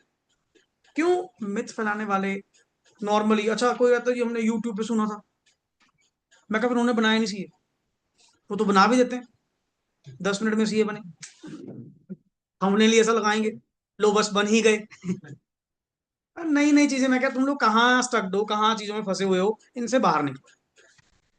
क्लियर? सो नेक्स्ट आगे जस्ट एक डेफिनेशन, थोड़ी सी डेफिनेशन एज पर आईसीआई, तो फाइनली वर्डिक्ट जो आपका था, क्योंकि इसका जो एनालिसिस होगा वो कल वाले पार्ट में, फाइनली कल वाले पार्ट में, बहुत हो गया अब, ठीक है, कल वाले पार्ट में आप अपना कंटेंट बुक का क्या करेंगे फाइनली, अच्छे वे से, डिटेल्ड वे से क्यों, मेरा बेस क्या हो गया, रेडी हो गया, आगे नहीं, ठीक है ना। हाँ पढ़िए, एन ऑडिट इज एन, पढ़िए। Independent examination. सबसे पहला वर्ड क्या लिखा हुआ है, मेन, इंडिपेंडेंट, उसकी भी चर्चा हम कर चुके हैं, थोड़ा और डिटेल में जाएंगे जब वर्ड आपके सामने आएगा। What do you mean bye independent? Independent examination of किस चीज की, फाइनेंशियल इंफॉर्मेशन। सर मतलब मुझे नॉन फाइनेंशियल इंफॉर्मेशन में कोई इंटरेस्ट नहीं है, क्योंकि कारण है ना, तुम अल्टीमेटली किसका ऑडिट करने जा रहे हो, फाइनेंशियल स्टेटमेंट। फाइनेंशियल स्टेटमेंट में कौन सी इंफॉर्मेशन रिकॉर्ड होती है, financial. So I have to take care of only what I am restricted to, what, financial information. कि मुझे फाइनेंशियल इंफॉर्मेशन का ऑडिट करना है ऑफ किसका, एनी एंटिटी, वेदर, वेदर क्या लिखा हुआ है, प्रॉफिट ओरिएंटेड और not, irrespective of its size और legal form, when such an examination is conducted, और जब ये एग्जामिनेशन कंडक्ट की जाती है विद द व्यू, कारण क्या है, पर्पस क्या है, with the view to express opinion. So this is the definition as per ICAI. फटाफट एक बार बोलिए डेफिनेशन क्या थी। Audit is an independent examination of financial information of any entity, whether profit-oriented or not, irrespective of its size or legal structure, when such an examination is conducted with a view to express opinion thereof. दोबारा, audit is an of financial information of any entity, whether it is profit oriented or not, irrespective of its size or legal form, when such an examination is conducted to express an opinion. ये चाहिए अपने word to word, हिलने नहीं देना, समझना point. और ये चीज बोल बोल कर ही पक्का हो। पहली बार बोला थोड़ा पॉज आया होगा कहीं, दूसरी बार में वर्ड फिर कनेक्ट हो गया होगा, तीसरी बार में ये बोलकर ही याद होंगे, लिखकर ही याद होंगे। Is that clear? चलिए, यहीं से पर्टिकुलरली एनालिसिस वाला पार्ट हम कल अपना फाइनली 4-5 टॉपिक जितने भी कवर होंगे, चैप्टर 1 अब फाइनली आप लोगों का स्टार्ट आज से हो चुका है। Clear? So we will having the target of 4 to 5 lectures next on, क्योंकि 2 लेक्चर तो मेरे बेस पे चले गए। क्लियर? नेक्स्ट ऑन जो लेक्चर्स हैं कम से कम 4-5 तो लगेंगे जिस हिसाब से डेंट है। एक बार चैप्टर 1 स्ट्रॉन्ग बन गया, फिर मेरी स्पीड आप लोगों के साथ इजीली क्या हो जाएगी, मैच हो जाएगी। चलिए, ओके जी, thanks a lot and rest we will do in the next part.